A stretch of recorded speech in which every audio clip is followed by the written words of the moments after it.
I was born for his service. He filled me with purpose. Take your time while you worship him. I'm unplugged from the matrix. Believe without seeing, I'm plugged into the matrix. The Daley Perspective.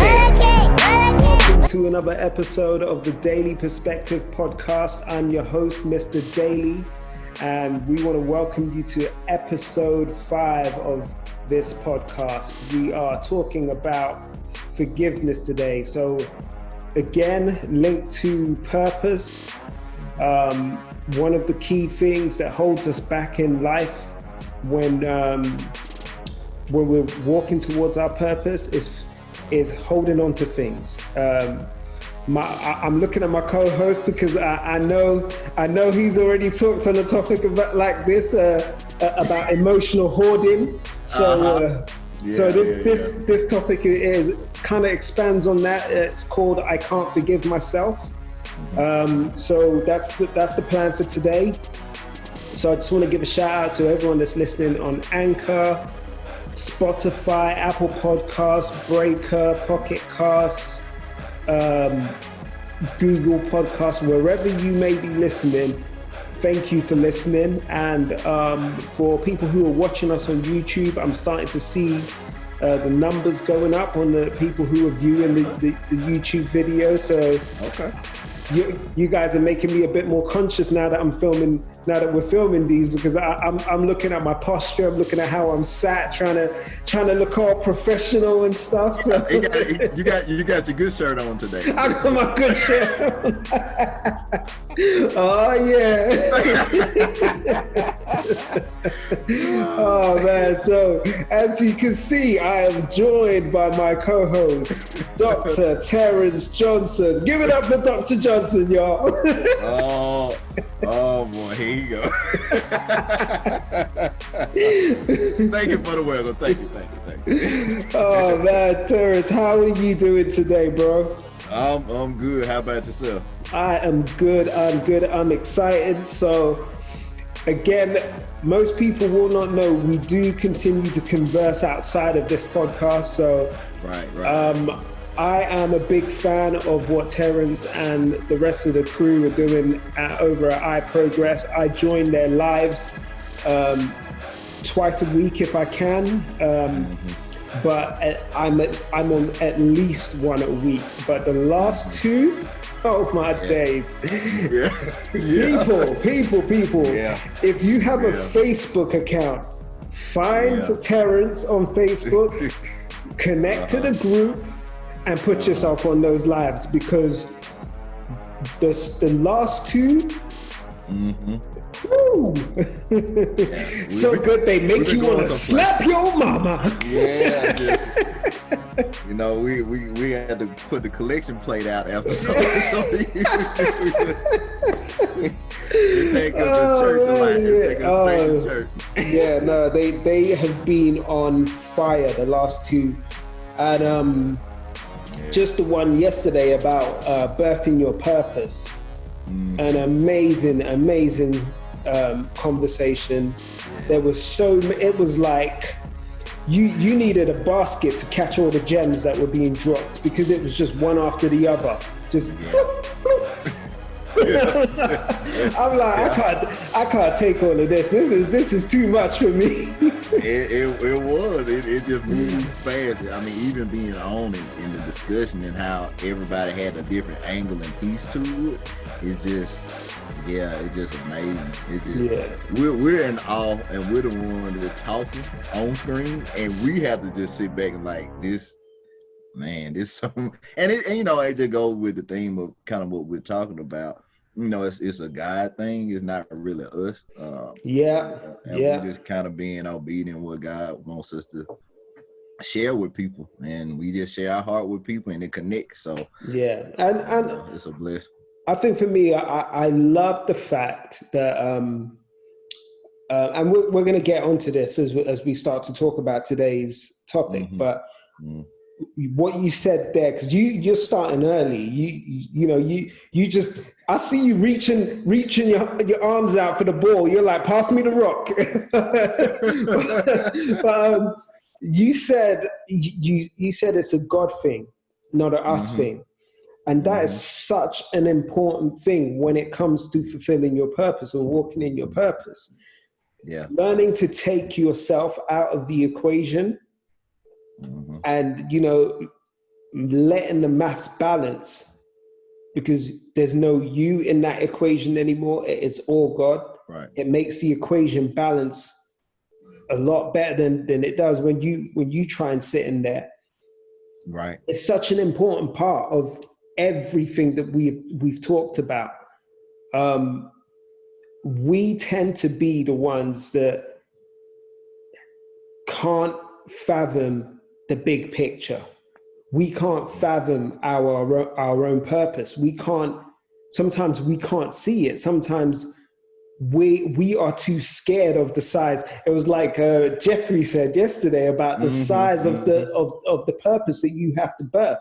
Sometimes we are afraid of the size of that thing that we have to birth. And because of the size of it, we get scared and we do what we talked about before. We bury it. So last week on when we talked about the graveyard of talent, we talked about how you bury your talents. It is just that it's just that same thing. Sorry, no, that was not last week. That was the week before. The week before we talked about the graveyard of talent. So but sometimes we take that and we bury that because it's too big for us to imagine. But that's why we got to take ourselves out of it so that it's just all God. Because when we leave that to God and we say, you know what, God, this looks big, but you're bigger. That fear goes away. That, you know, that we erode that fear and we tear it down and we break down the fear, and all that is left is God in our purpose.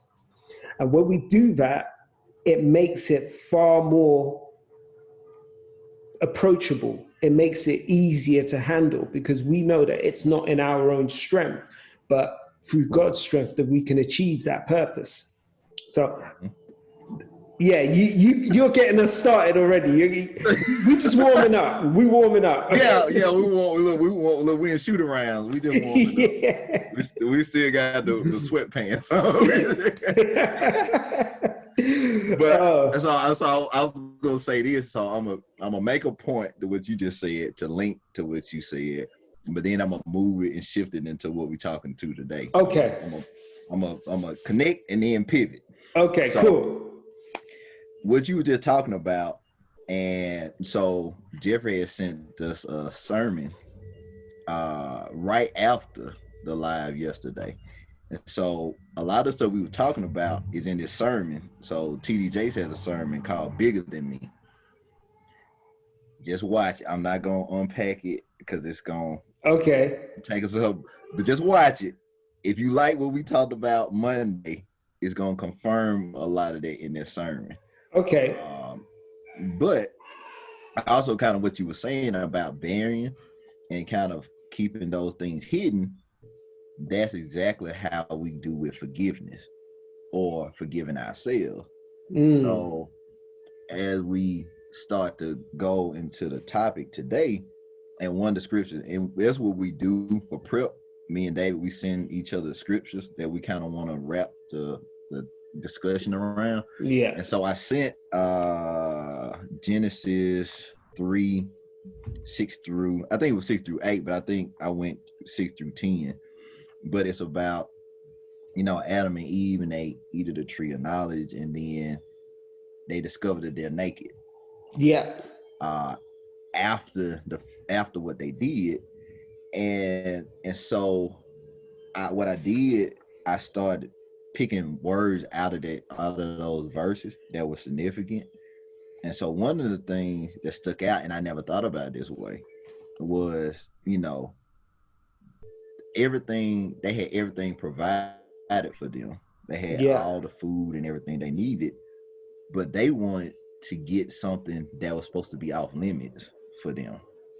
Yeah. So if we were getting all our nourishment from a particular, God was providing everything we needed, and we wanted something to make us feel like we were on par with Him.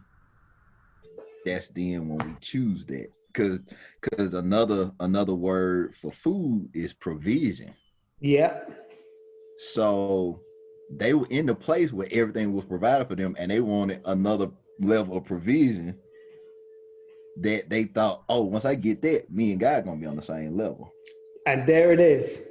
There it is. So yeah, okay. I'm making fun. I'm gonna let you go. I'm zipping it. I'm zipping it.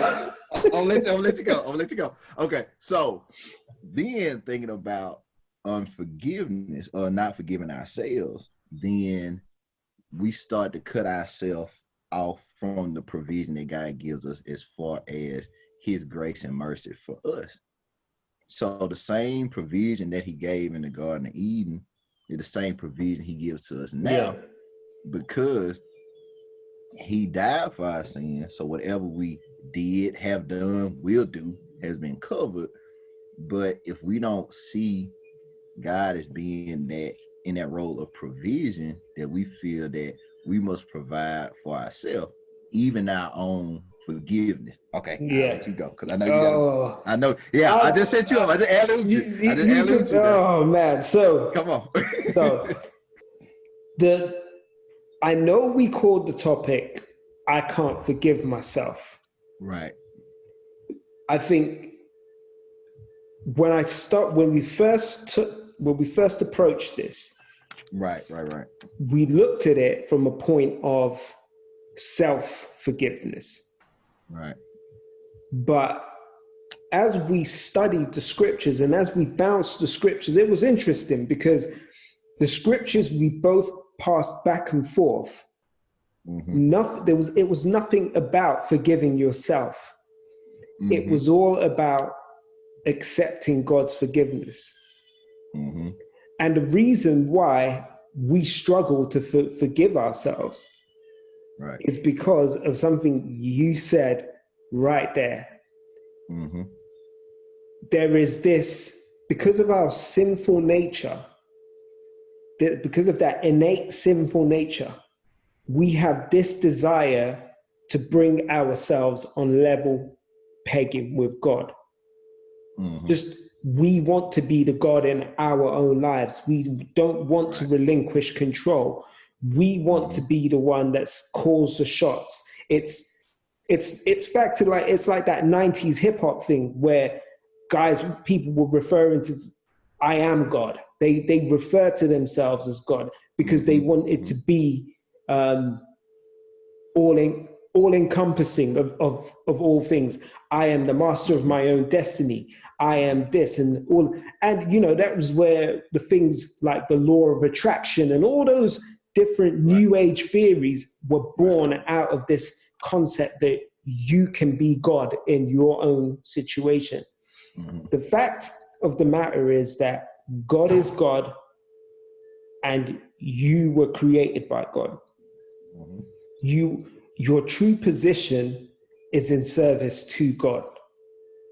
And the frustration of not being able to, the reason, and we're going to get there, but the reason you cannot, it's not about not being able to forgive yourself. I re-look at that title and it's not a statement of failure. It is a statement of fact. You cannot forgive yourself. I cannot forgive myself. I do not have the authority or the power to forgive myself. I would be, in order for me to do that, I have to elevate myself. And it comes back to that definition and just looking, when you look at it, it's about a position. Oh man, I'm getting excited here, Terrence. But I know. I hear it. Go ahead. I told you, I'm gonna let you burn up. It's about position, because there are two positions here. You are either the one forgiving or the one being forgiven. The Bible teaches us. Okay. I'm gonna stop. No. Say it again. Say it again. What you just said. Okay, so you are either the one in the position forgiving someone, or the one in the position of being forgiven. Okay. And I want to connect it to something that you've always said. And see, now I'm becoming an advocate of your principles. But in order to be, it's about positioning. It's about pivoting. So, in order to be forgiven, you have to put yourself in the position to be forgiven. You have to put yourself in the posture to be forgiven. When the Bible talks about people seeking forgiveness from God, they took a posture of needing forgiveness. They put on sackcloth. They put ashes on their heads, and they bowed themselves, and they remained in this posture as a symbolic means of showing that of their contrite heart and willingness to be forgiven by God. So it's about positioning. It's about pivoting. Where are you pivoting yourself? Are you pivoting yourself to receive forgiveness? But in order to receive forgiveness, the Bible says that we have to give forgiveness. So are you positioned in that way, ready to forgive when someone does wrong to you, so that you can receive the forgiveness that you so desperately need? So I'm going to stop there. I'm going to pull back. Cause look, you connect some dots for me. Okay, so you think about posture, right? Most times people have issue with their posture. I used to have issue with my posture. We've talked about it too. Because if you're accustomed to having a certain posture, it's harder to correct that posture. Yeah. And to correct your posture, you have to understand that whatever posture you used to have wasn't the correct one to begin with. So if my posture, and when I look in what you were saying, posture of forgiveness, it's a humble position. Because if I'm operating in forgiveness, I have to posture myself that way. But if my posture is not right, then I can't forgive, because I can't forgive in a high place or from a high posture. So I can't ask for something that my body is not conveying. Yeah. So it's like when people say like, "Oh, I'm happy," and then you don't see that on their face. A lot of times people like, "Well, I forgive you," and my face is mirroring that what my words. They're not congruent. So it's like what I'm saying and what my body is saying. My body is always gonna be honest. Yes. Yeah. No matter what, I can try and contain it and hold it, and I try and make words come out my mouth that might contradict it. But if you really in tune to people, their body will always communicate the truth. Was all. So then I was thinking about the scripture. My people, they're called by my name, they humble themselves and pray, and turn their faith toward me. So when I looked at humble, I looked at different words for humble. A lot of times, especially in our times now, we don't like to be called humble, or being humble is not popular.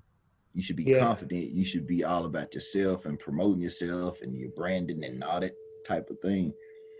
But one of the synonyms for humble was chasten.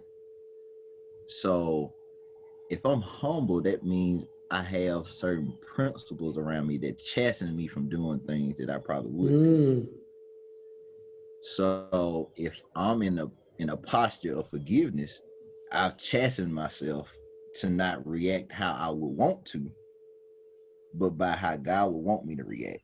Because I understand that the way He forgives me is how I should forgive other people. So if I don't know how to forgive, that's because I haven't had a posture to reflect what I need to forgive myself for. Right. If that makes sense. Yeah, no, I get it. But say it again for the people. Say it again for the people. Okay. So it's like my ability to forgive myself has a lot to do with how I can forgive others and my posture. And so if I don't have a posture of forgiveness to others, I can't have the same posture for me. Yeah. Because I model what I know. Yeah. I don't know that for myself. How can I model forgiveness to somebody else? Yeah. Yeah. So if you And don't, how can God forgive me if I haven't forgiven myself? Okay, go. yeah, if you can't put yourself in alignment with God to receive His forgiveness, and I guess that's the key point there, that we need to remember that we are forgiven.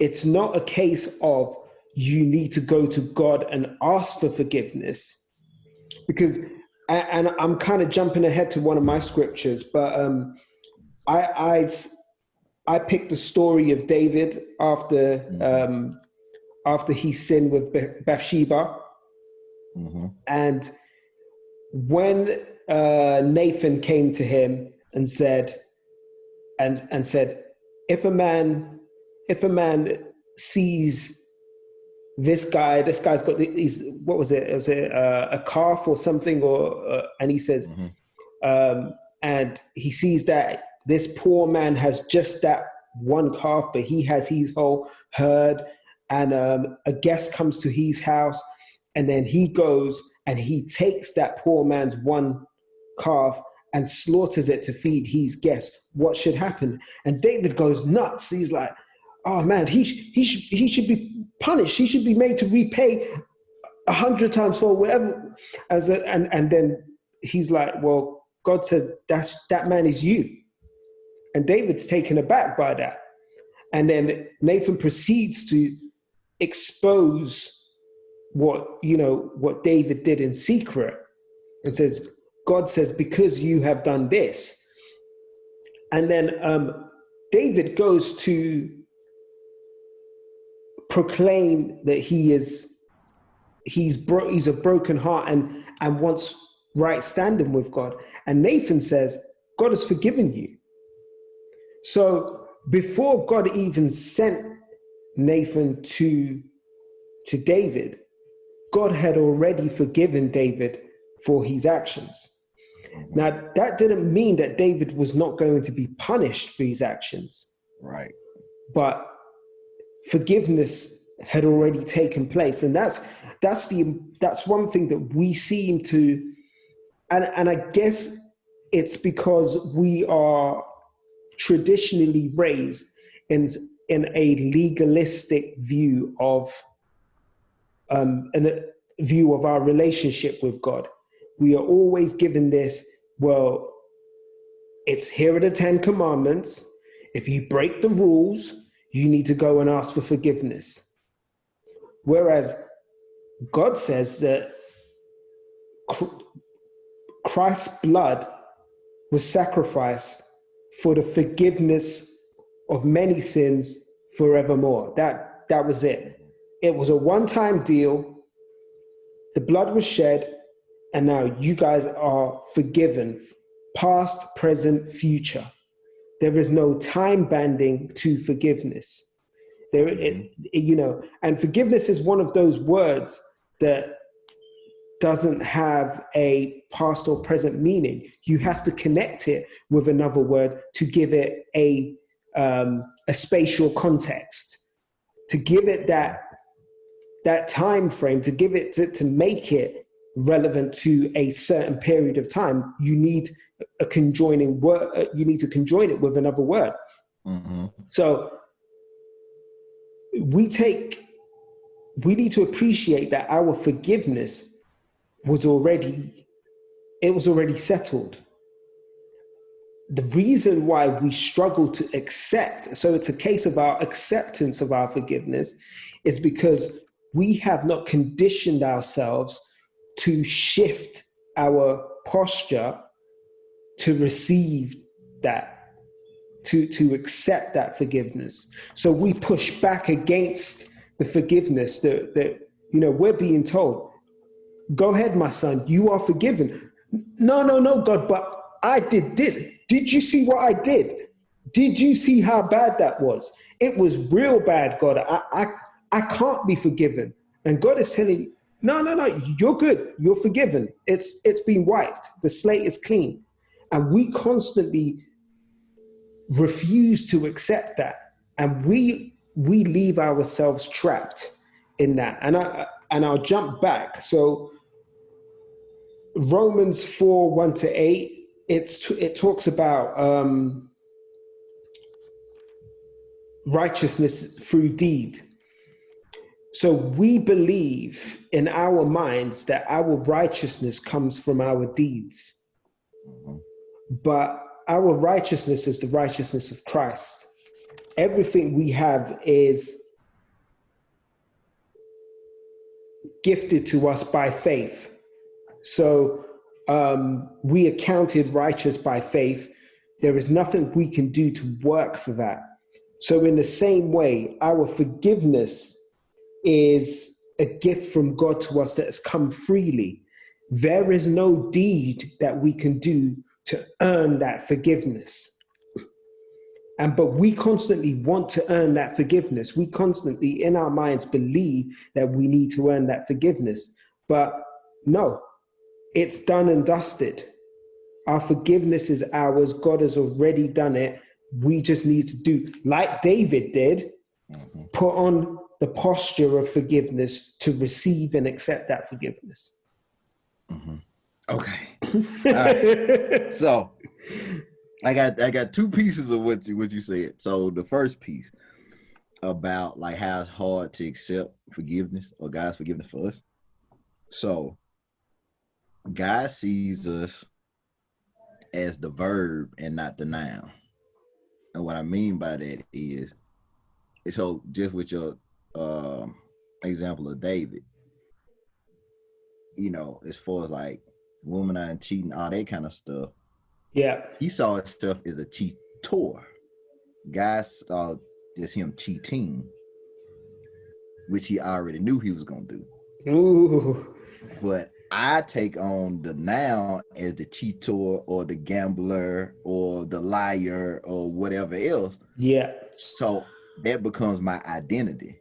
That's why I can't forgive myself, because I'm the thing, not the action.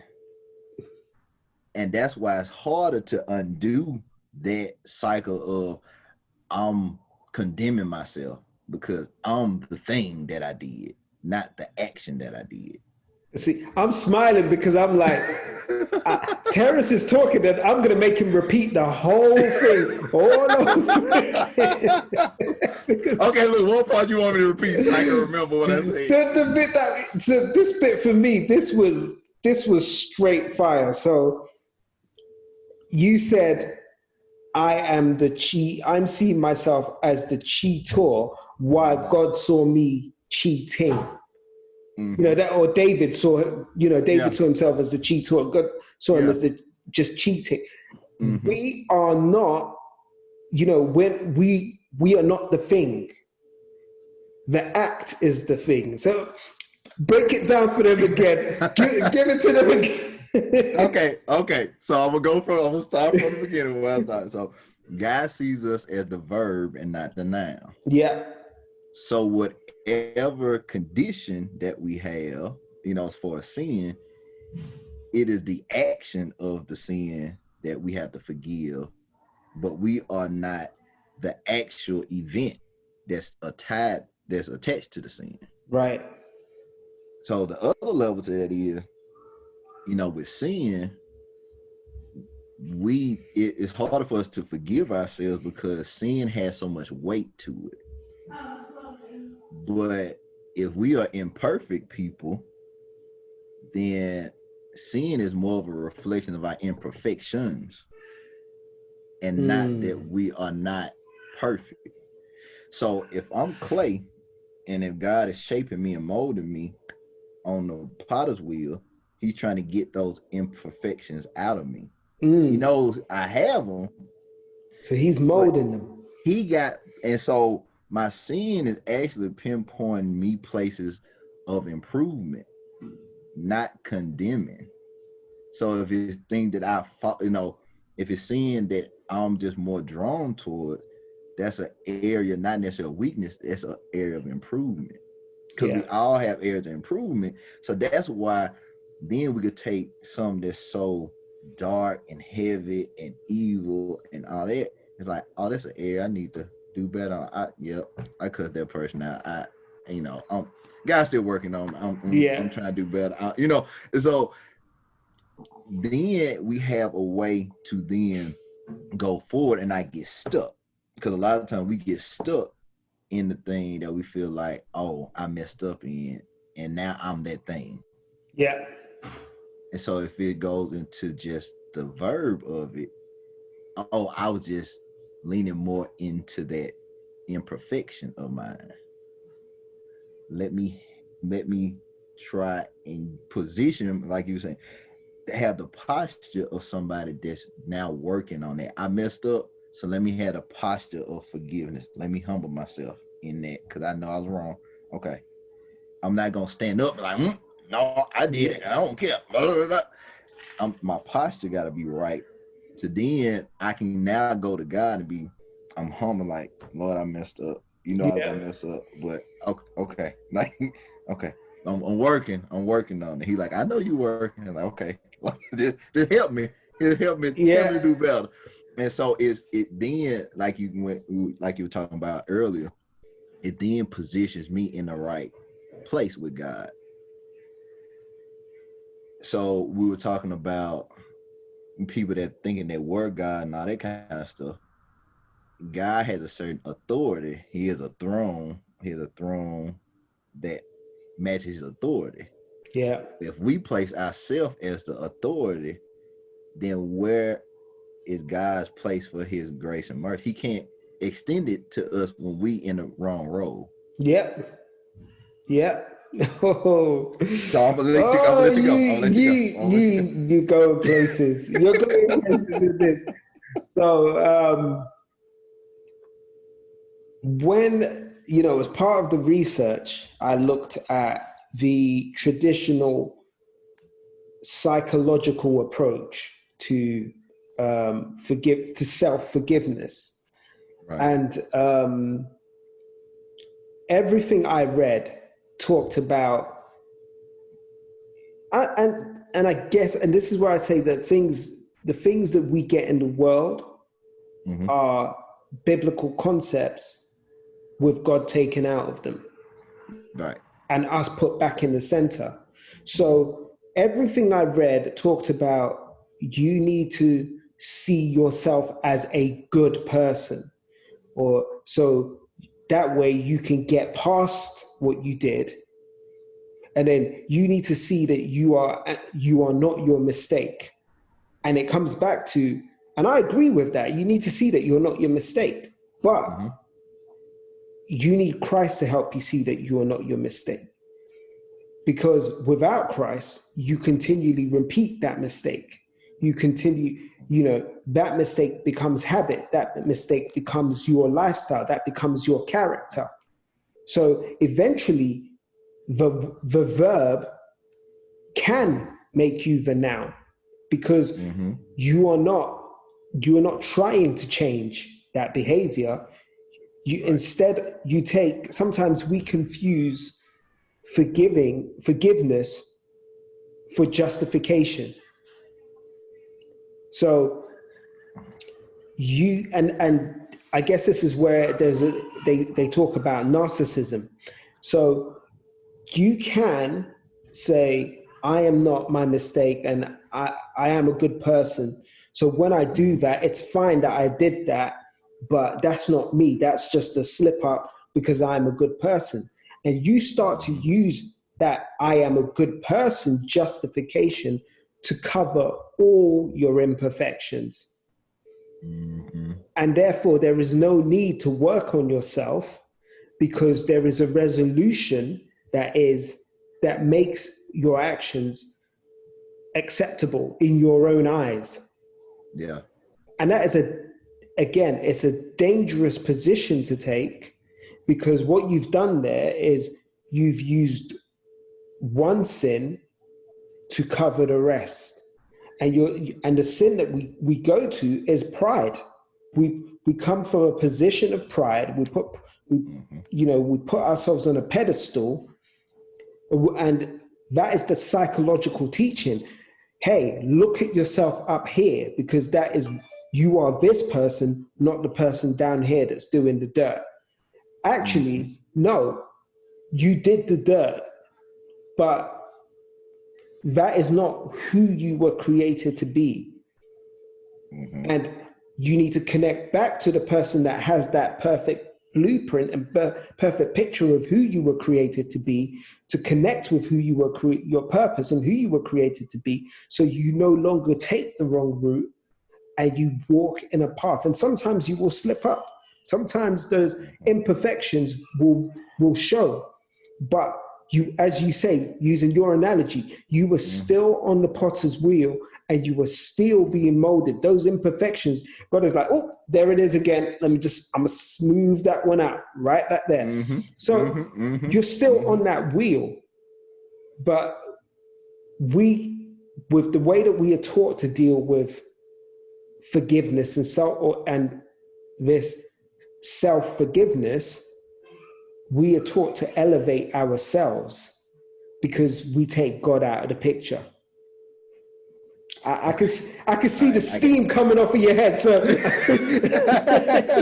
Look, okay, I got a visual. Okay, so you talked about like label. A lot of times we put a label on ourselves based on our sin, right?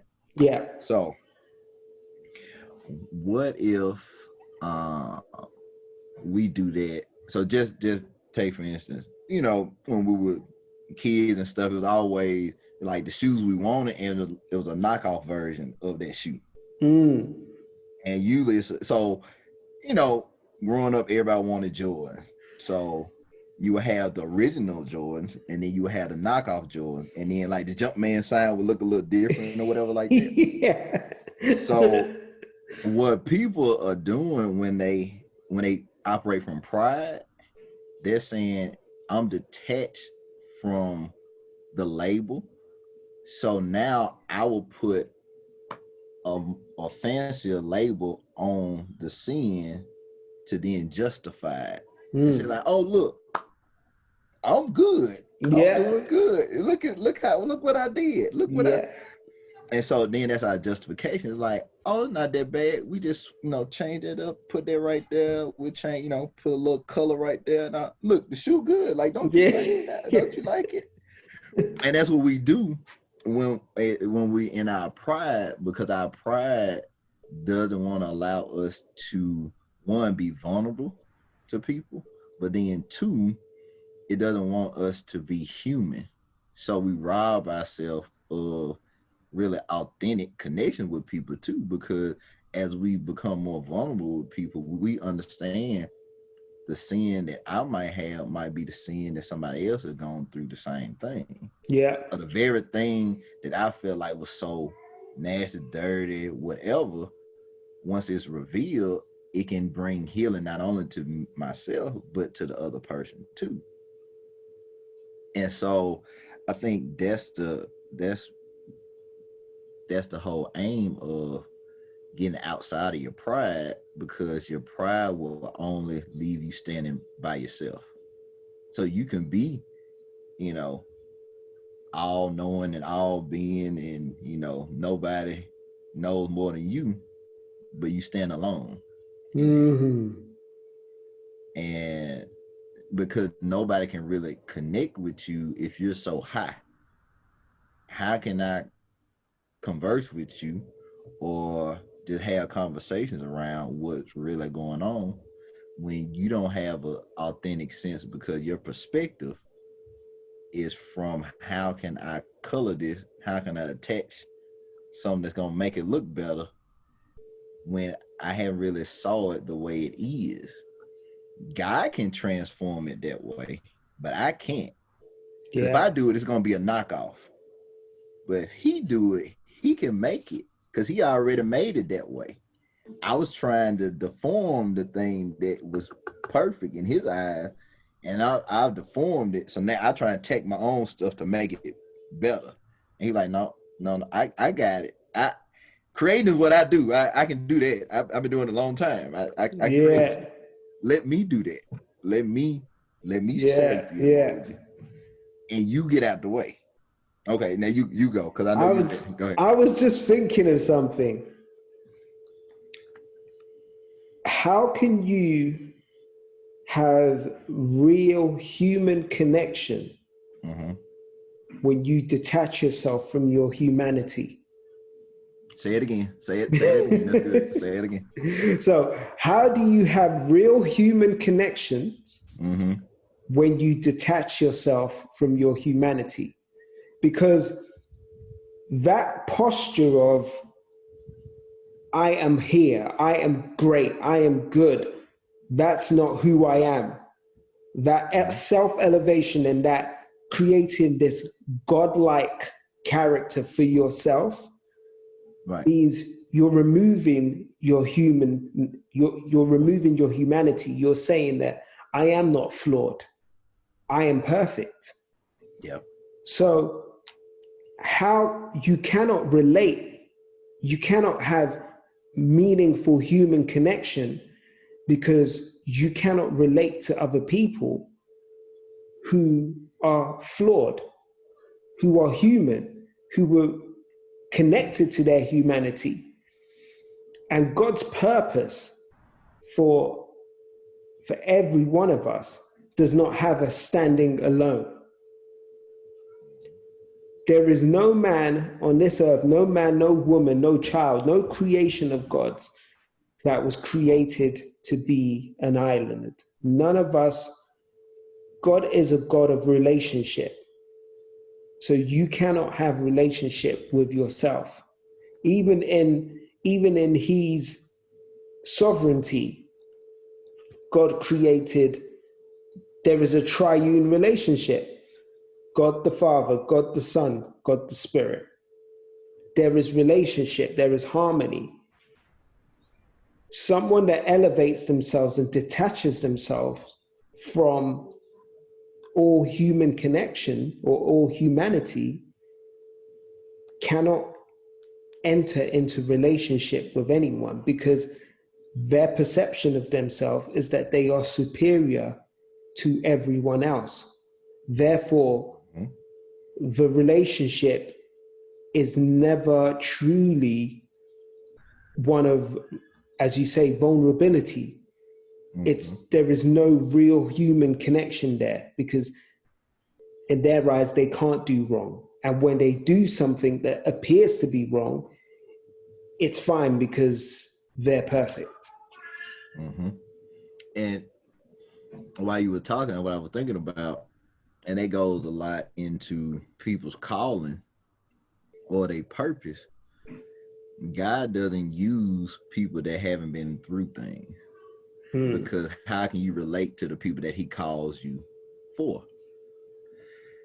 So if I'm supposed to help people with purpose, and if I haven't gone through a process, how will I relate to all the stages that people will go through as they go through that? Yeah. In my eyes, I'm like, but it's other people doing that, and I don't have what that person had, and they doing it different way. He was like, that's not what I asked you. All the stuff I brought you through had led you to this point. Yeah. And I led you to this point for these people that's waiting on you to get to that point. Yeah. But through that process, we've had experiences that we then have instances where we need to forgive other people, or forgive or allow God to forgive us. Well, not even allow God to give, because he already forgiven us. It's us accepting his forgiveness to prepare us to do the work that we're supposed to do. Yeah. So if I'm holding and suppressing all these feeling, this anger, this hurt, all this stuff from all the journey of it, I can then walk into what God has for me next, because he knows that if I carry that with me to the next step, I won't connect to the people right. Yeah.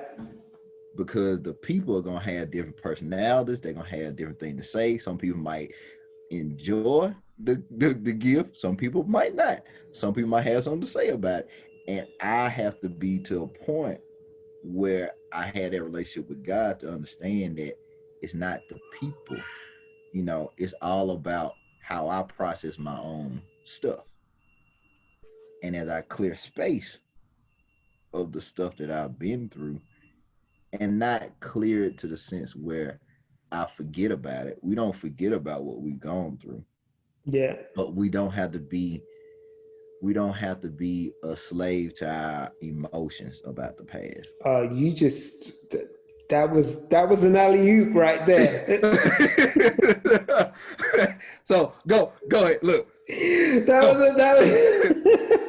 So I was gonna talk about Romans 6:17-22, where the Bible talks about how we are no longer slaves to sin. Mm-hmm. So just when you said slaves, I was like, that's it. The rock is coming.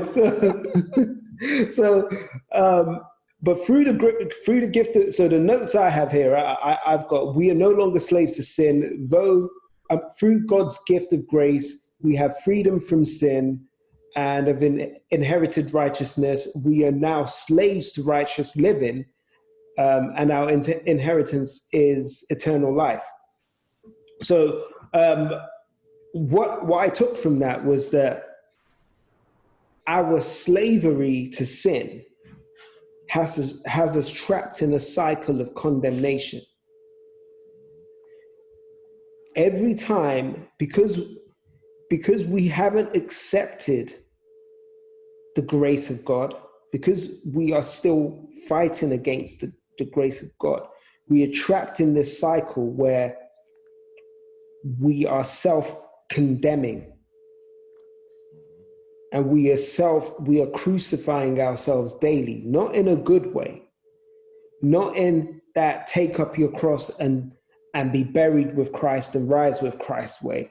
We are putting ourselves on the cross and dying, killing ourselves. We are putting ourselves on the cross. We're not being put on the cross. We're putting ourselves on that cross. We are just repeating the cycle. Every time we do something, we dwell on it. We allow that voice in our heads. And remember, we talked a few weeks back about knowing which volume faders to turn up and which ones to turn down. Mm-hmm. Mm-hmm. We turn up that voice that says, see, how are you going to do this thing when you can't even solve that thing?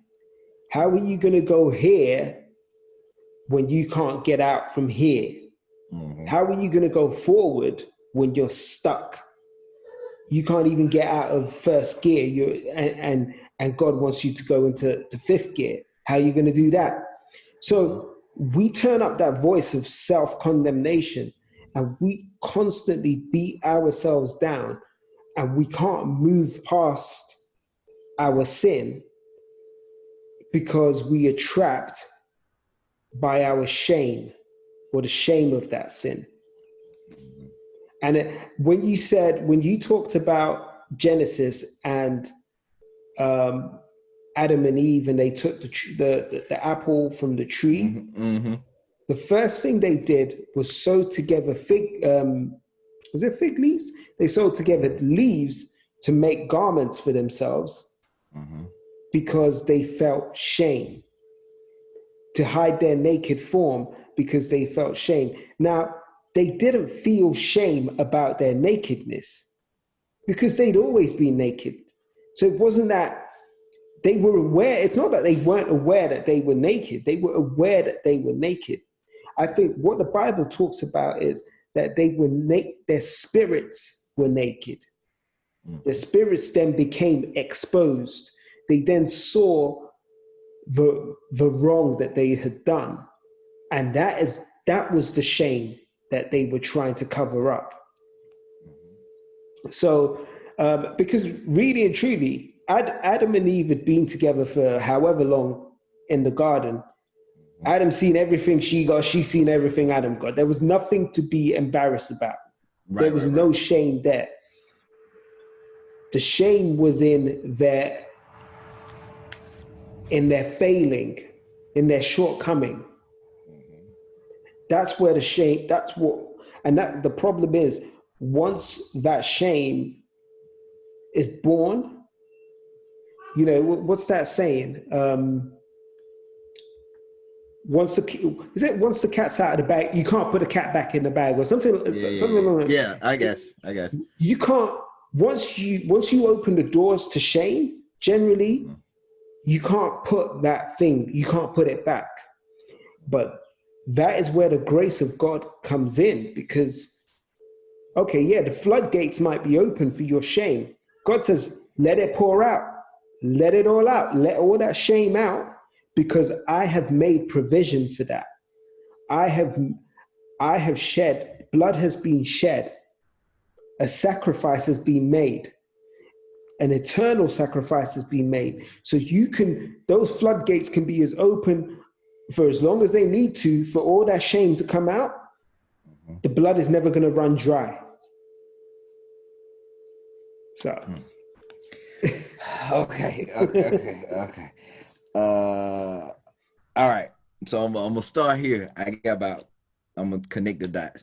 Okay. So this weekend I watched on Netflix it was a documentary about the Challenger accident, explosion that happened.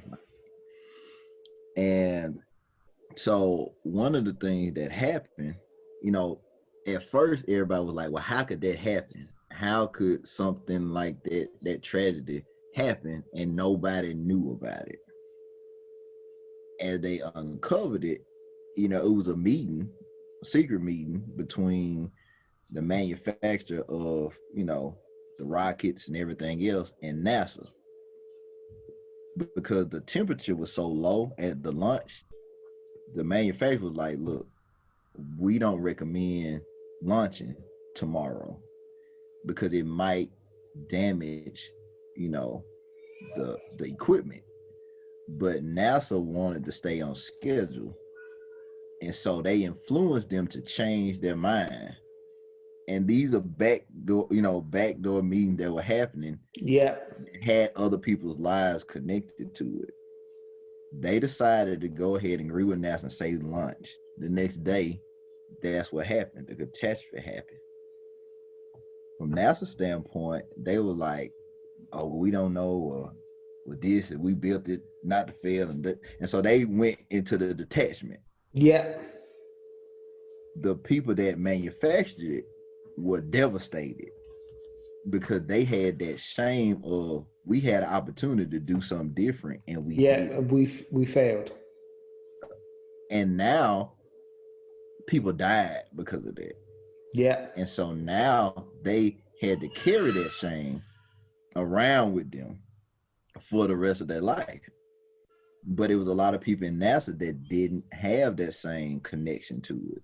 Yeah. They were like, in the exploration of space and moving forward, casualties will happen and things will happen.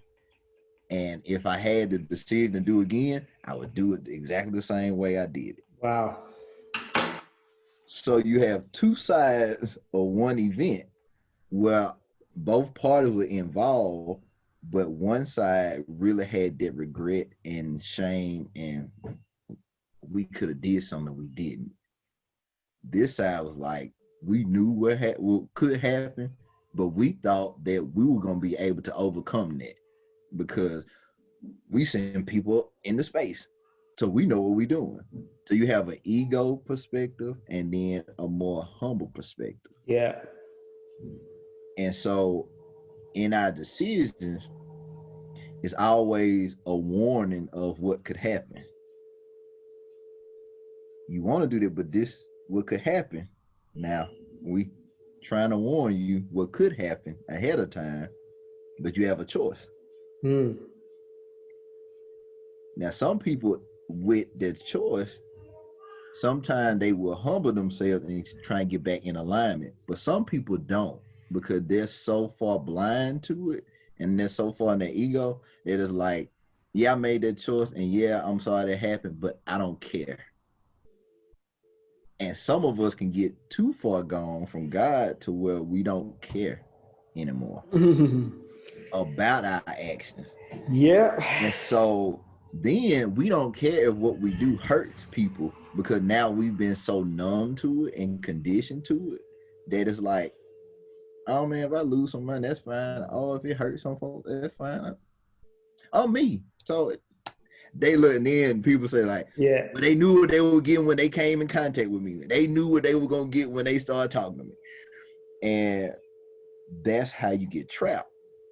So some people get trapped by shame, other people get trapped by pride.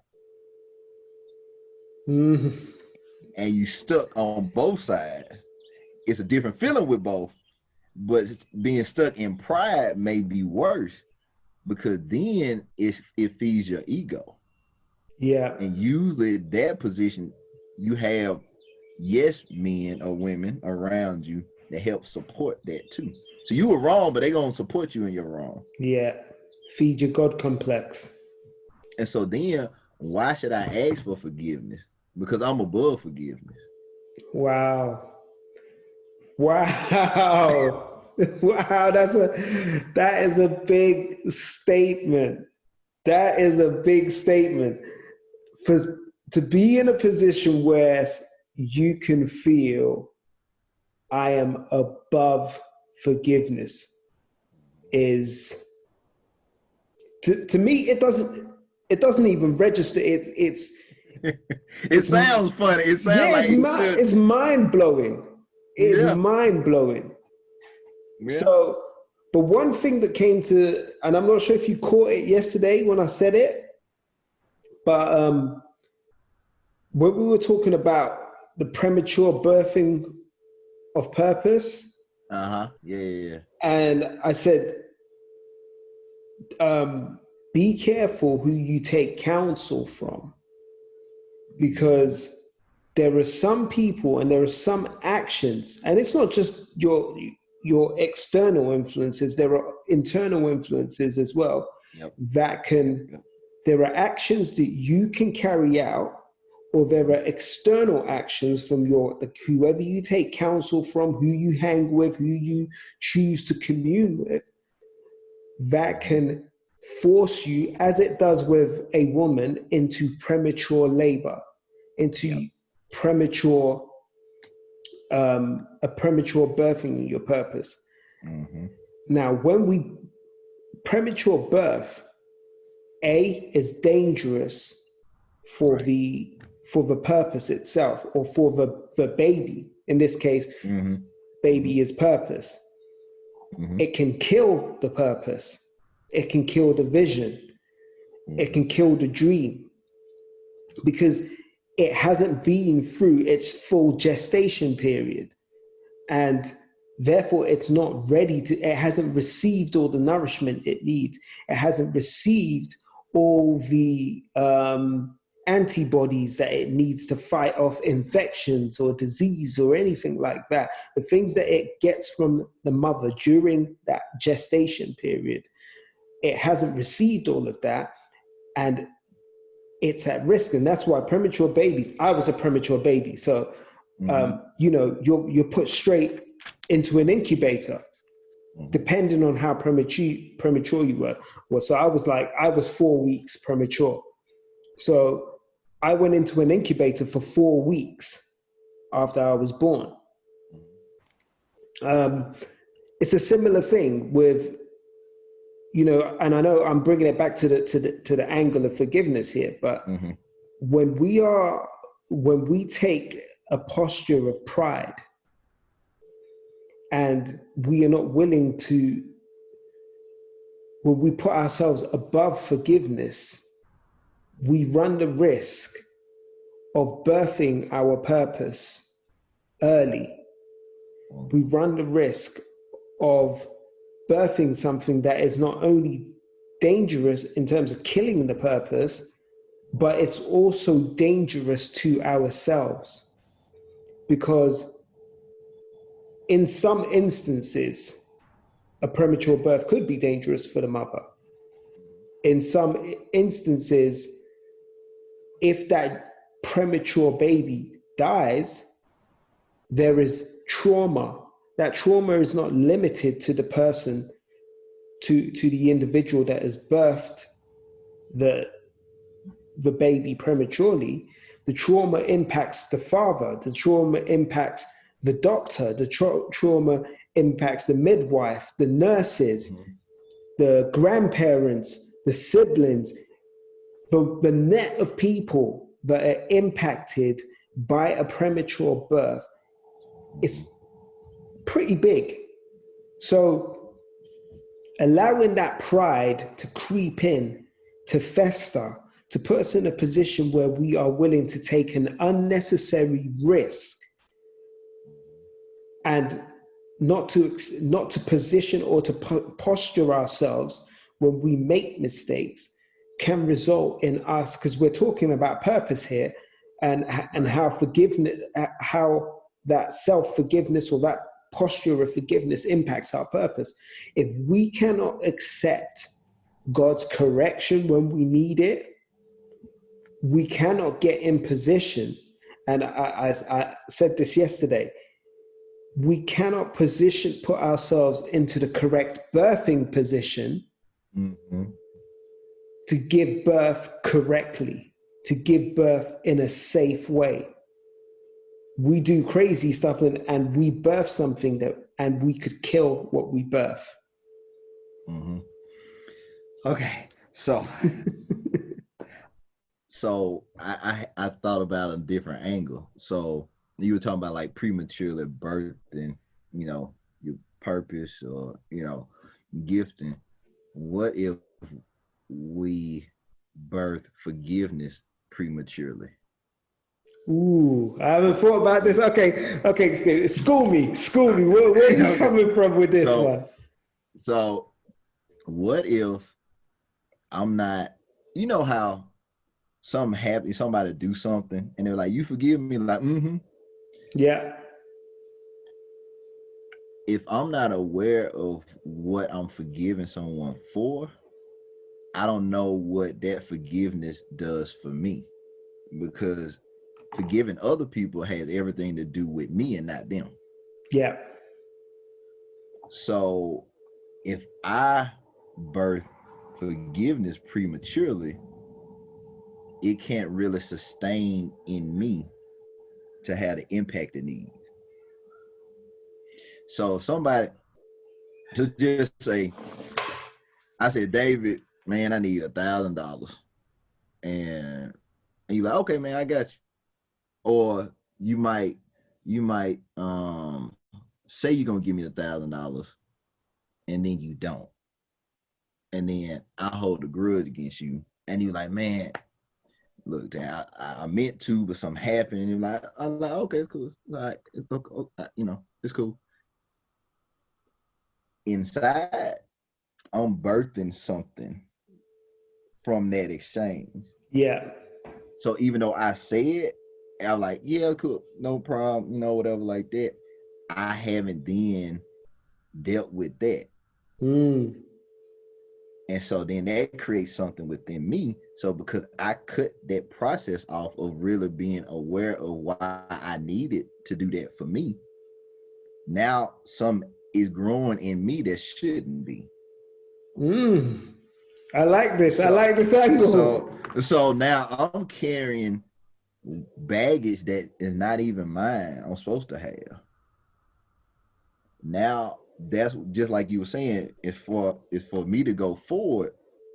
I had to clear that space out, because when it's time for me to birth what I have, I need a clear path. I don't need anything restricting or complicating it, because I can have a complicated birth if I have all this other stuff wrapped around what God is trying to birth through me. So that can choke out the nutrients that my purpose or vision needs by having all this other stuff competing, trying to grow and split nutrients. So I'm feeding the wrong thing. Yeah. I'm feeding my anger, and I'm feeding this, and I'm feeding that. And so now so when it gets to the point where I am showing, people say, oh, you got something. What I'm really showing is not really the thing that God is trying to birth. It's the negative things that I have. Yeah. that's showing on the outside that I haven't let go of. Yeah. And so because I haven't forgiven the other people, then now I devalue myself too. So now I'm not worth anything either, because now I'm mad at y'all, and now this is growing within me. So now I'm bad and I'm wrong, and I'm not worth it. Yeah. Yeah. That, funny enough, and I'm going to try and find it real quick, but it reminds me of a scripture that again, while I was researching this, popped up. Where is it gone?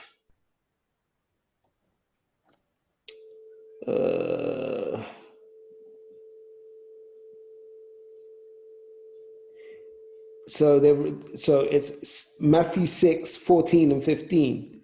Mm-hmm. If you forgive those who sin against you, your heavenly Father will forgive you. But if you refuse to forgive others, your Father will not forgive your sins. So it's kind of reminded me about, if we forgive, we give, if we truly understand why we are forgiven, if we are truly birthing that forgiveness at the right time, what we do is we open the floodgates for our own forgiveness. We open the floodgates for our own freedom. As you say, we clear out the space so that God helps us clear out that space so that there's room to do what God needs to do. But if we are premature in that forgiveness, i.e., we say it, but we don't mean it, it's not coming from a place of understanding, it's not coming from a place of love, because the Bible says, do everything that we should do in love. So if that forgiveness is not coming from a place of love, then we can't open those floodgates can't be open for us to receive forgiveness. And as you say, we start, it's like back to your emotional hoarding position. It's because the doors are shut, you can't take out the trash. So you start to stockpile the trash by the door. And therefore you block the door to the point where the doors can't even open. Wow, that's a powerful visual that's just coming to my head. I'm seeing these trash bags of unforgiveness piled up against the door, wedging that door shut, and you can't open it.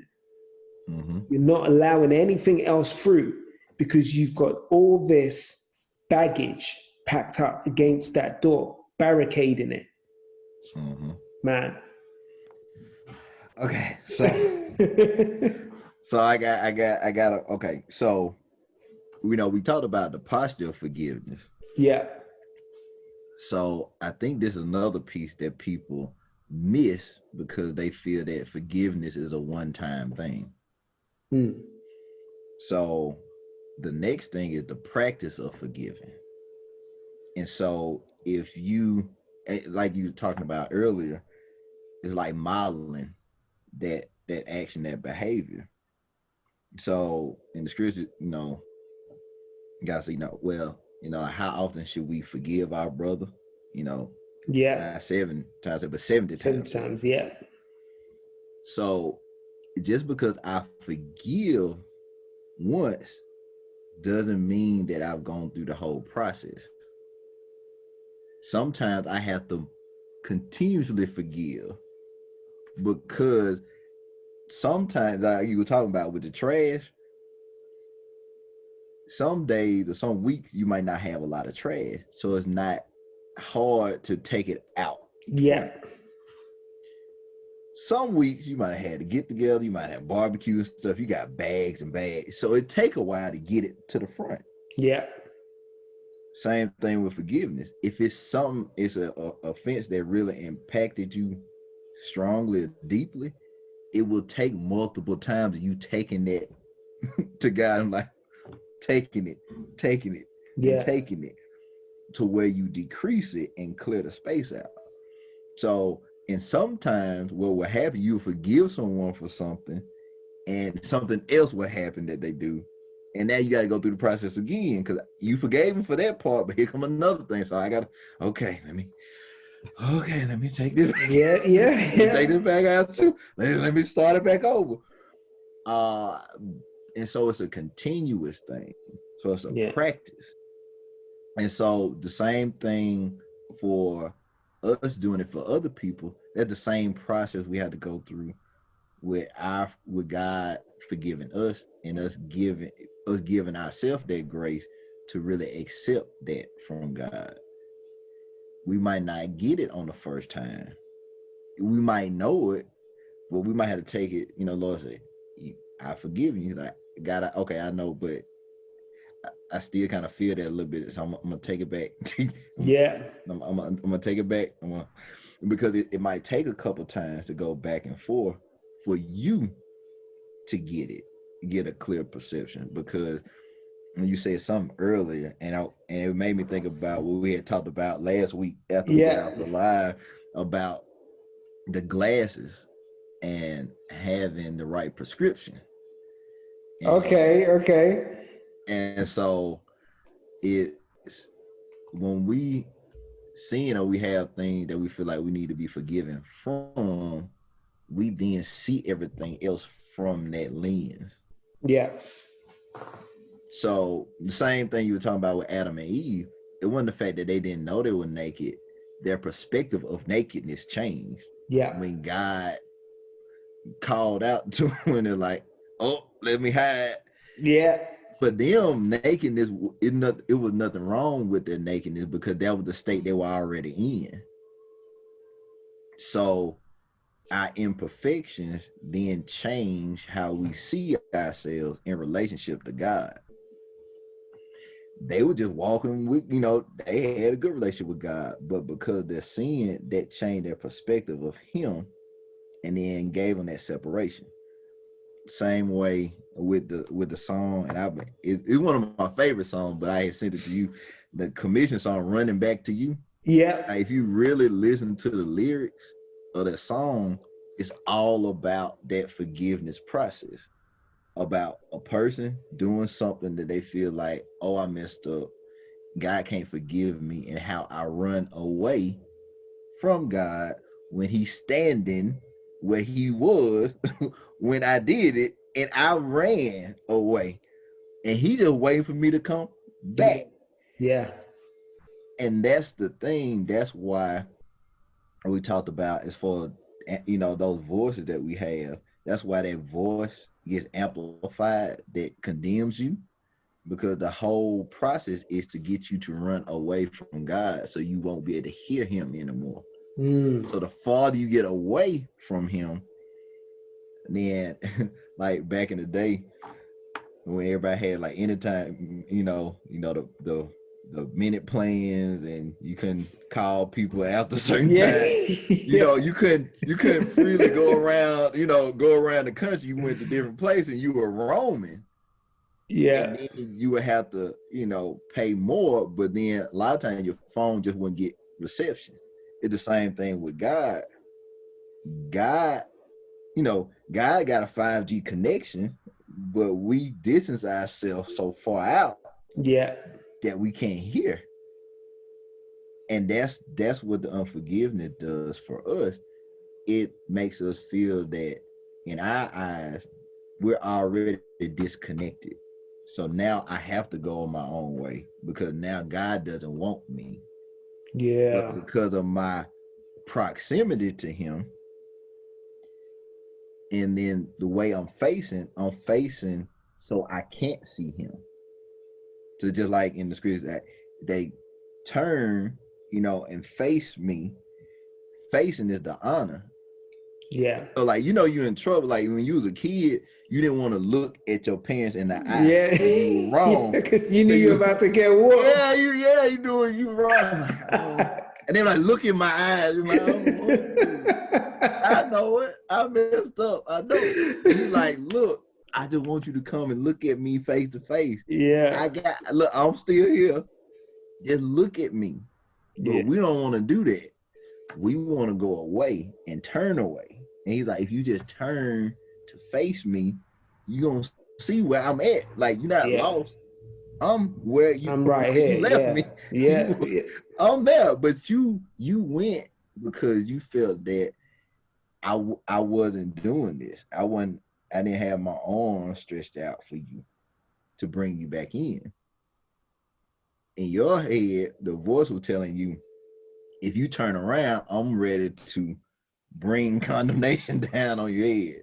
Yeah. And so like, I'm gonna run because I know I messed up. He ain't gonna deal with me no more.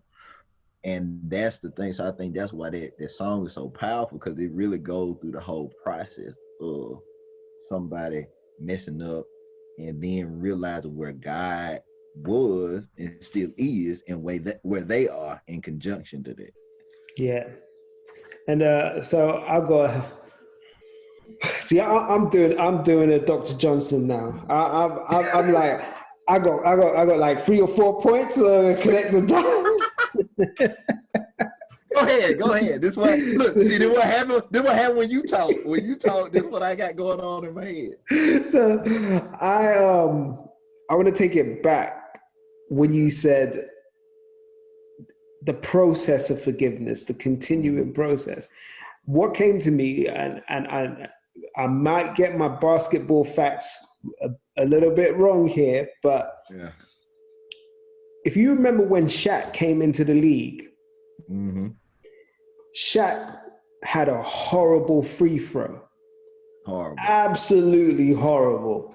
And then as time went on, he got better. He had a decent average from the free throw line. And when they spoke to him, he talked about just continually practicing his free throw.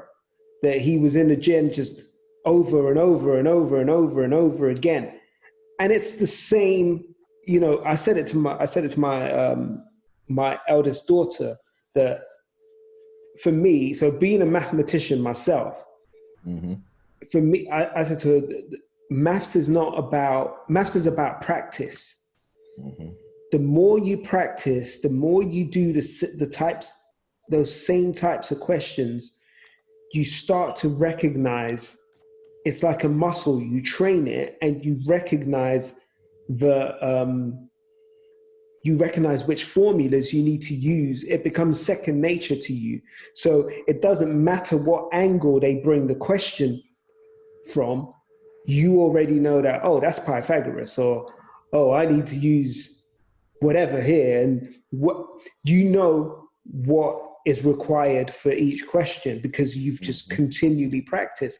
And that's the same way with forgiveness. I know that there's been times when people have offended me, and I'm like, okay, I forgive you. And like you said, they do something else, and you're like, didn't we just get past? Like, I just got good. Me and the Lord was here.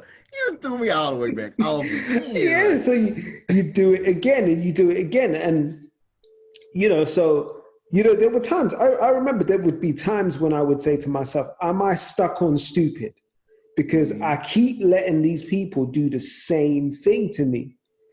But you have to recognize when God is working something in you. It's like God knows when there is something in you that he's like, no, that every time something like this happens, you're going to get triggered.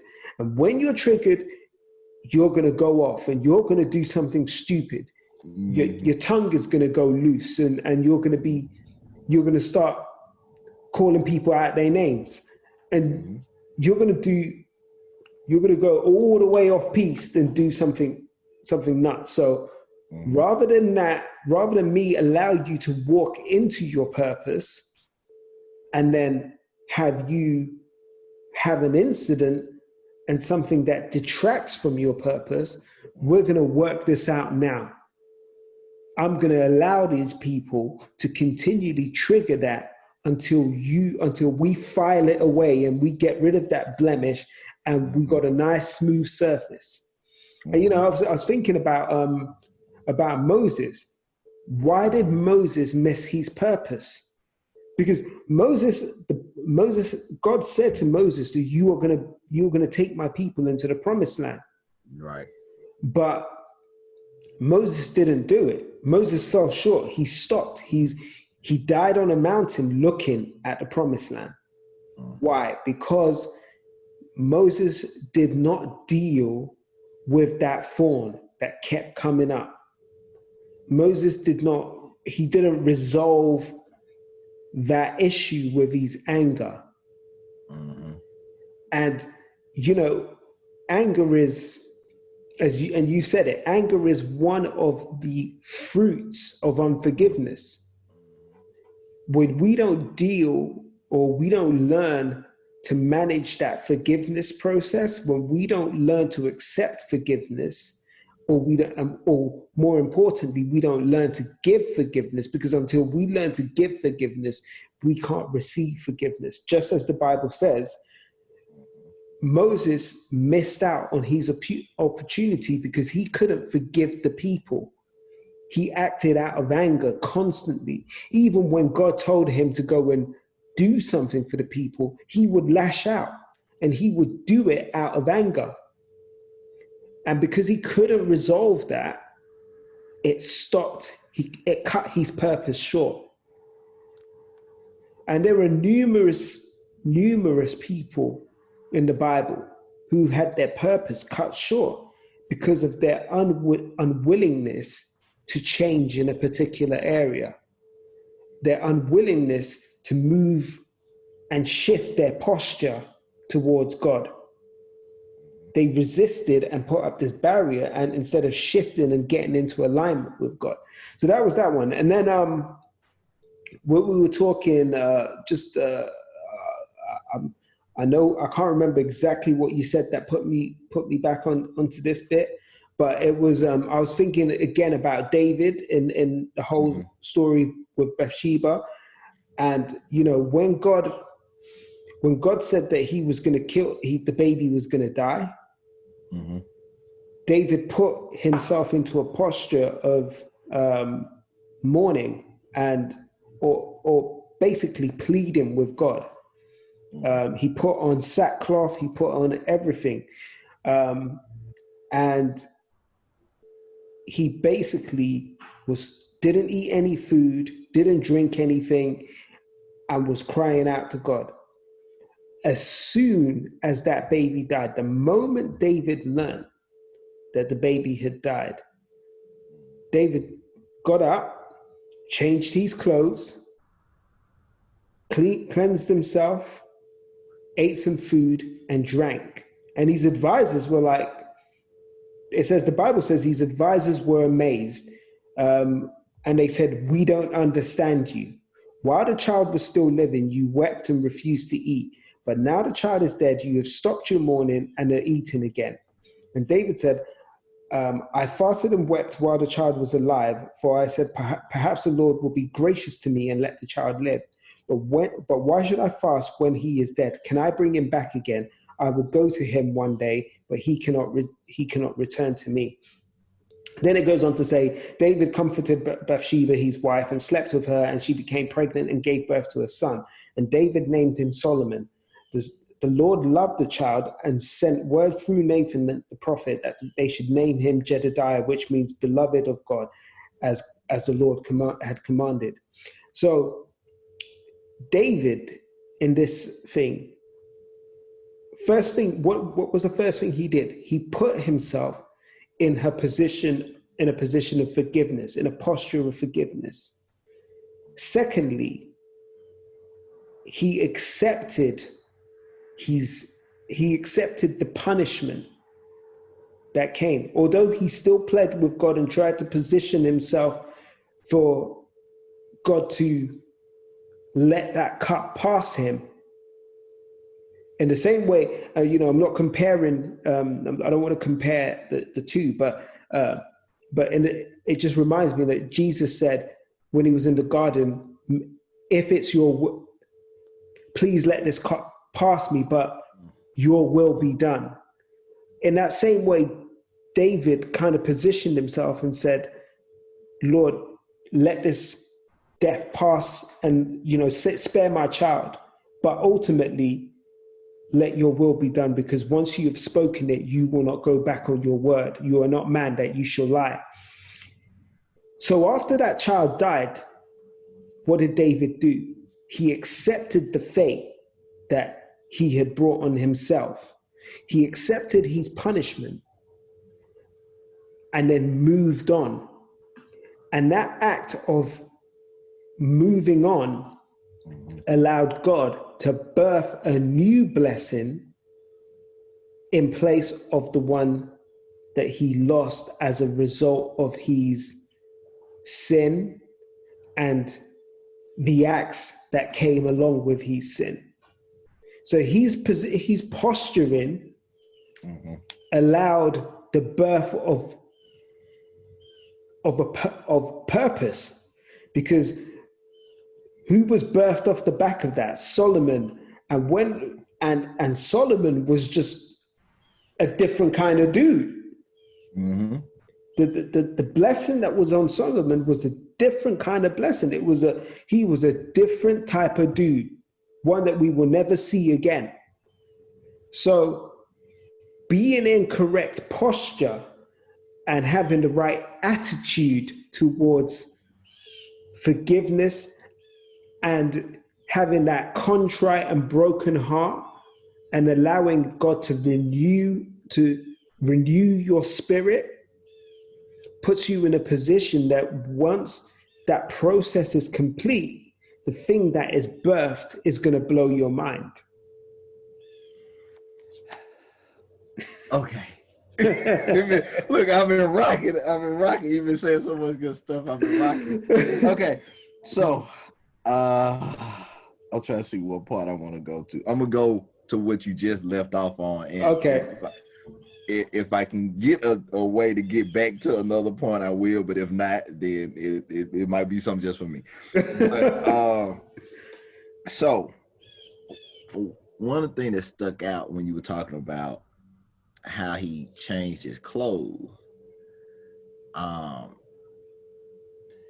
what it made me think about is a lot of us, even though we may have forgiven or said we have forgiven, we are still dressed in the thing that had died. So as we move forward, it's harder for us to go forward because now we have embodied the thing that God tried to end for us. But we continuously bring it along with us. And because we haven't changed clothes, we haven't changed the posture for the thing that he has for us going forward. Yeah. So for me, and it kind of had multiple layers for me. So when I was still in school and in the doc program, I was counseling college students, and then I was adjunct teaching in the evening. So my process would be, I would wear clothes to work. I would then get off work, take a shower, and change clothes so I could reset my mind to the environment I was going into. Right. Because during the 9 to 5 hours, I was counseling. So I had to have a certain mindset for that.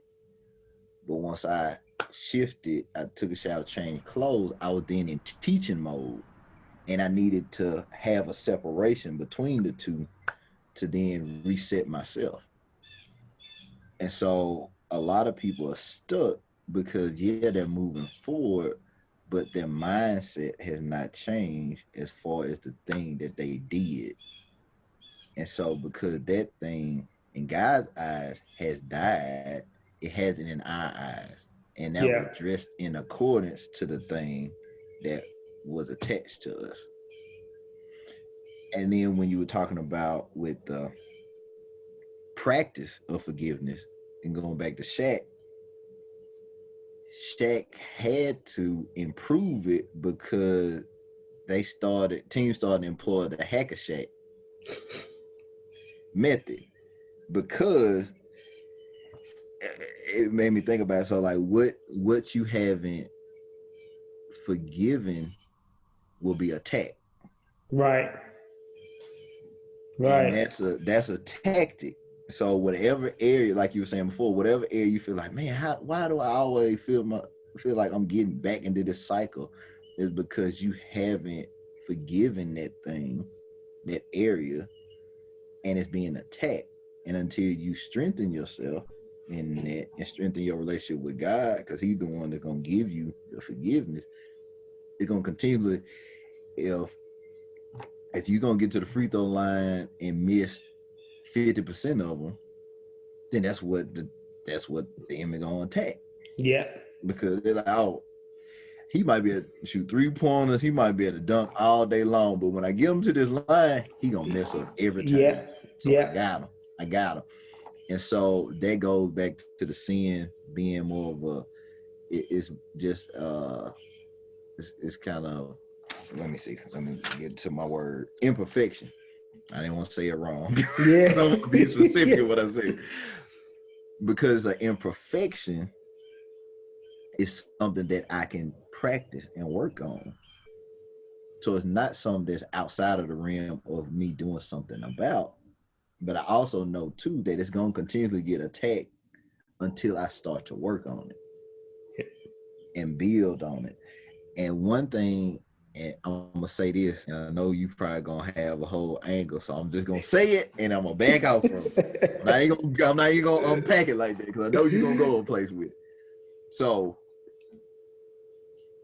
what you were saying, he had a choice, as far as after the baby had died, he had a choice about how he was gonna react and his perspective. What if, and a lot of people are at this point too, so I'm gonna say it and I'm gonna back off of it. So what if he did it differently, and then the forgiveness wasn't necessarily what he needed to do? Is he was angry with God and he needed to forgive God. Ooh, wait. Let me take that. Let me take that in. Let that marinate. Mm-hmm. Ooh. Okay.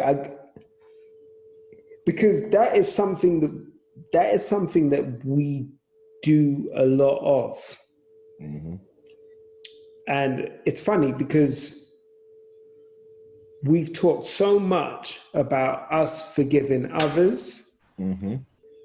We've talked so much about God forgiving us. Yep. But we haven't tackled the elephant in the room.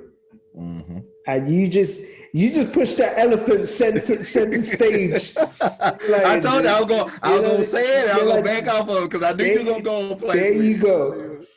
But so, from my personal experience over the last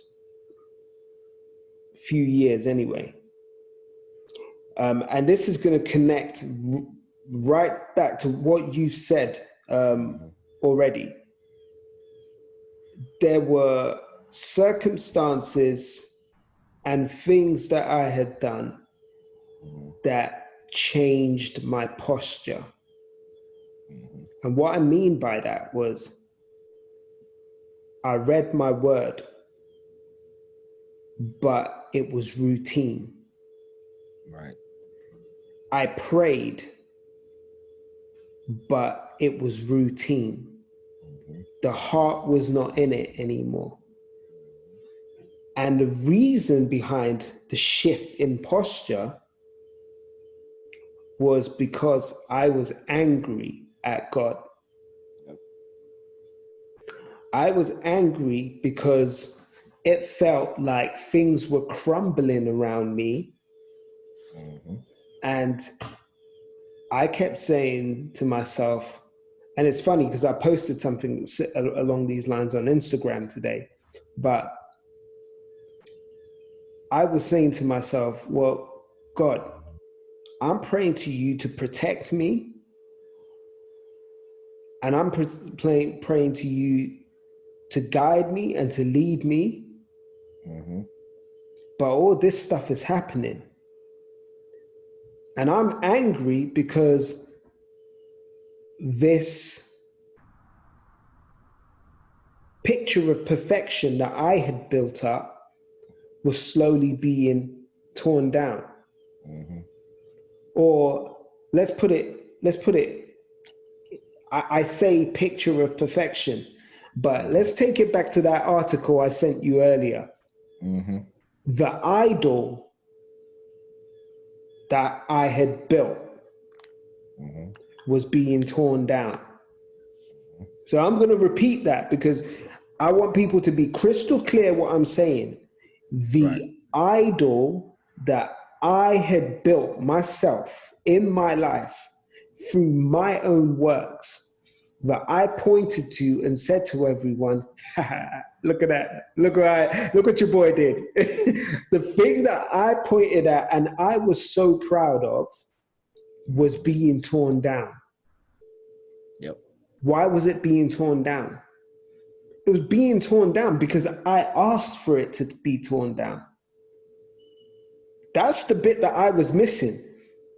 I prayed and said, Lord, protect me, keep me away from the things that will harm me, shelter me and protect my family, allow me to run into your covering, remove from me what is not of you, not my will, but your will be done.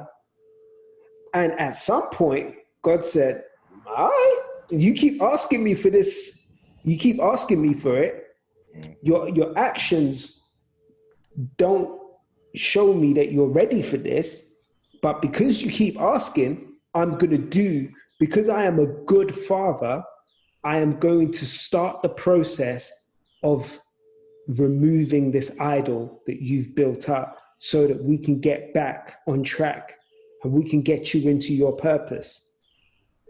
So I had to go through a process and watch the idol being torn down. And what, you know, when you build an idol or when you build something up so high, you imagine it's in front of you, it's in front of your eyes, you can't see. It blocks your vision. But once it's torn down, your eyes are looking straight up. You can see God again. And it's when you start, when your perception is restored, that is when. So I'm gonna say it different. I didn't need to forgive God. I thought I was angry at God. Right. I didn't need to forgive God because God did not do anything that needed forgiving. Right. What it did was it turned me around to see that I was angry with the wrong person. I should have been angry at myself for not recognizing that I had built an idol. I should have been angry at myself to see that I was the one that was taking me off course from my own purpose. So what I had to do was shift my posture to be in a position to say, oh, thank you, Lord, for helping me remove that. And by the way, thank you for forgiving me for building this altar and this idol that I worshipped instead of worshiping you. So the forgiveness that was required there was actually me accepting the forgiveness that was being, by tearing down that idol, God was offering forgiveness to me, but I wasn't ready to accept it and receive it because I didn't recognize what I needed forgiveness for. So anyone that's in that position where they feel they need to forgive God for something, shift your posture.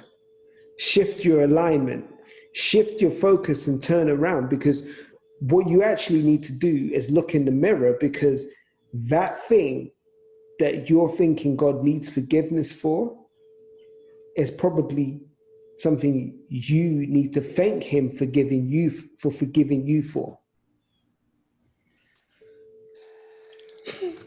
Man. Look, the offering plate. Let's go to get the offering plate. Let's go. The praise team. Let's go ahead and do the song and everything. Cause that was just that was good. That was good. But I like how you started one place and then reflected back and showed people a path how they can start to shift their perspective. Because a lot of people that's angry with God, all of us been angry with God. Definitely. It's a process, and it's something that I feel like is not talked about enough, because it's a lot of us holding that and we don't know what to do, and we don't want to verbalize, because then people like, no, everything the Lord do it, and then and so you like, I know, and I know all things work together for my good, but right now I'm mad as hell.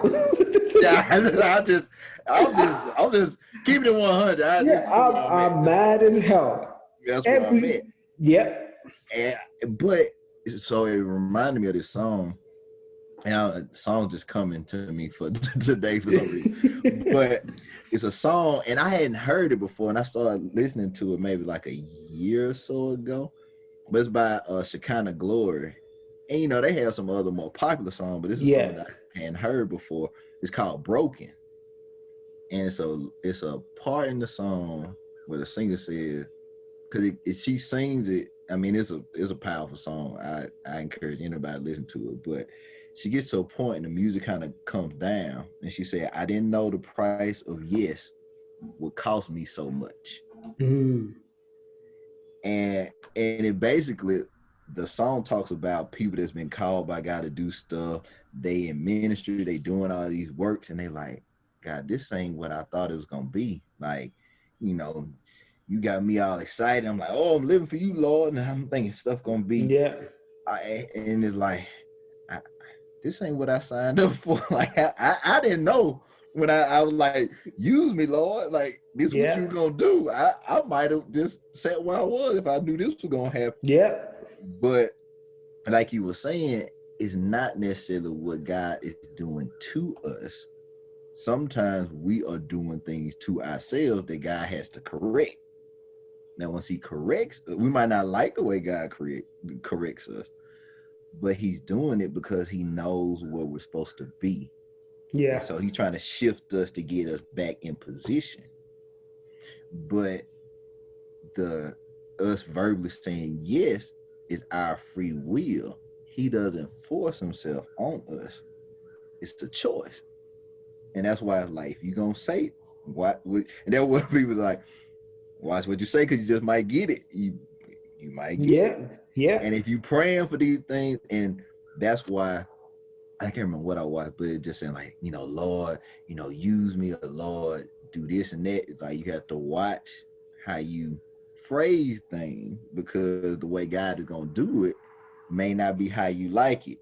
So you got to be real specific now what you saying, because like, oh, well, Lord, I want you to bless me abundantly and stuff. Okay. But once you say that, the blessing might have to start with you losing some stuff off at the beginning. So you have to watch your phrasing now. Or if you praying for something, be prepared for it to be manifested in a way that you weren't expecting. Because then you will then get angry with God, because you like, I prayed for this and this is what you gave me. He like, no, I gave you what you asked for. But I got to do it in this way to prepare you for the real blessing. This that you're going through is preparation. This is training. You can't get this if you don't do this first. Like I said, that same thing. I'll make this point, then I'll let you go, because I'm trying to.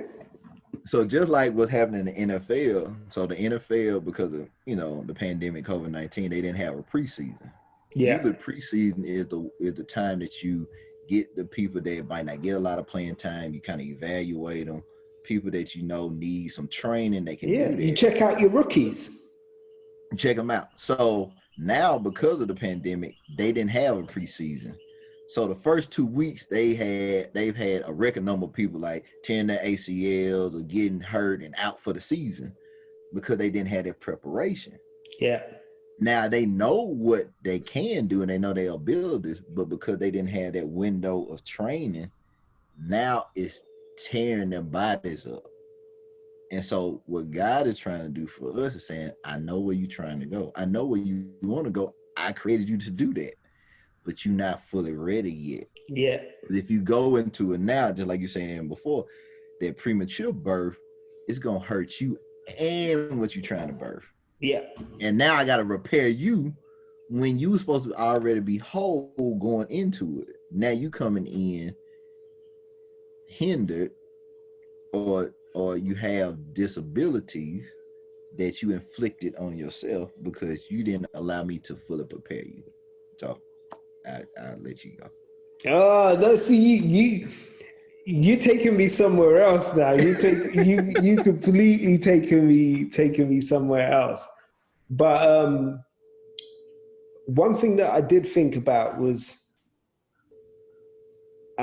we're slightly off topic here, but I guess we're not. Our one thing, and you said it, one thing that is not talked about is us being angry with God, because we've all been there. But it's taboo for us to say it. Right. It's taboo to say that you are angry with God. But God is a spiritual parental figurehead for us. Mm-hmm. I know for a fact that I'd be mad at my parents because I didn't understand their decision process, or I didn't understand what they were doing to prepare me or to protect me or to shelter me or to keep me safe or to provide for me.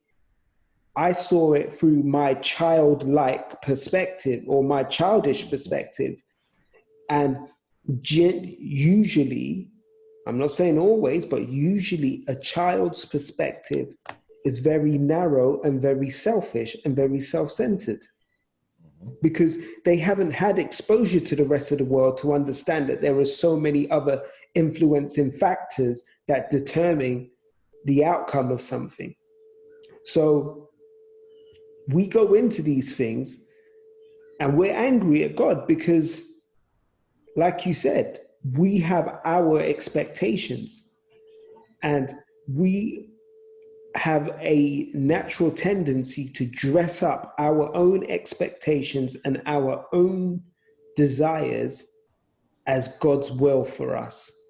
Oh, well, I'm gonna use it, and I know that Kev is not. This is, Kev was just making a joke out of it, and I get, for people that don't know Kev on stage, dude is funny as hell. And I know that this guy is super humble.